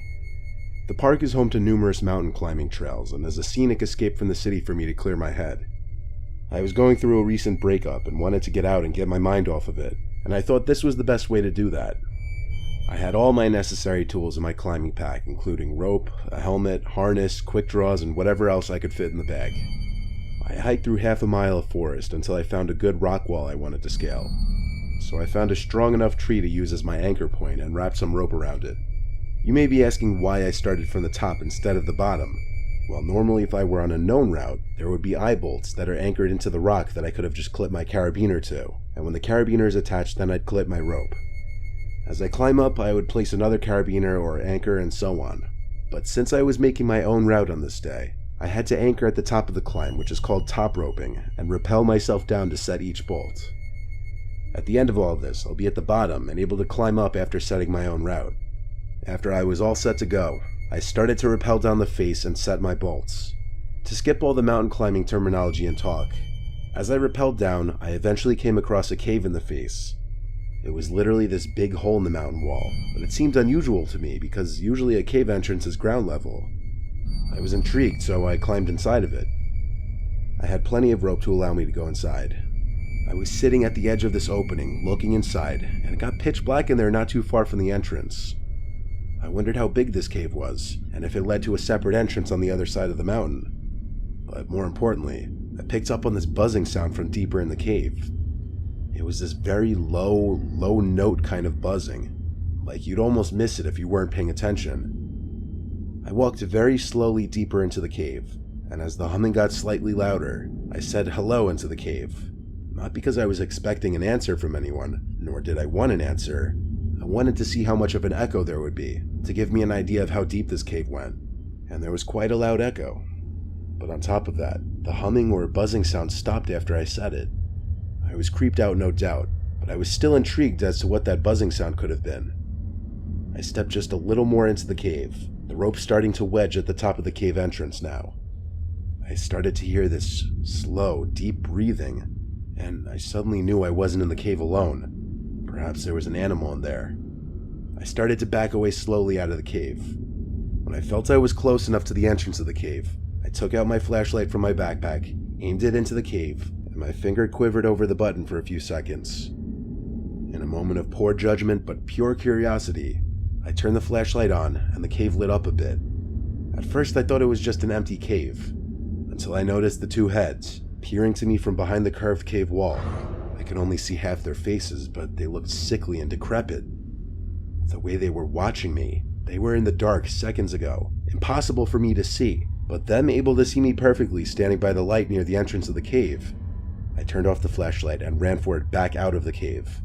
I started to climb back up the face when I felt a grip around my ankle trying to pull me back into the cave. I kicked as hard as I could at my attacker, and I felt my shoe hit their face. In response, the sickly-looking person let go, and I heard him make this horrible shriek of pain. He sounded less human and more like some literal cave-dwelling monster. I didn't look down. I climbed the rock wall faster than I'd ever climbed. I don't think either of those two barely human things I saw in that cave attempted to come out and grab me. I made it back to the top in a surprisingly quick amount of time due to adrenaline. The reason I didn't just allow the rope to safely descend me down to the bottom instead of climbing to the top was because I feared they would grab the rope and pull me back up. I carved 2 big X's at the top of the face, and then 2 more at the bottom, indicating to whoever passes by here not to climb here. I hiked my way all the way back to the side of the road where I parked my car. I had a long drive home lost in my thoughts, appreciating my life and scared shitless, wondering what the hell was wrong with those people in that cave. Why were they in there, and what were they going to do to me? I'm telling you, they looked pale and sickly. They were not regular people. I called the park warden's number and gave them the coordinates of the cave and told them about the dangerous, sickly-looking people hiding in there. I'll tell you one thing though, this experience definitely took my mind off my breakup for a while.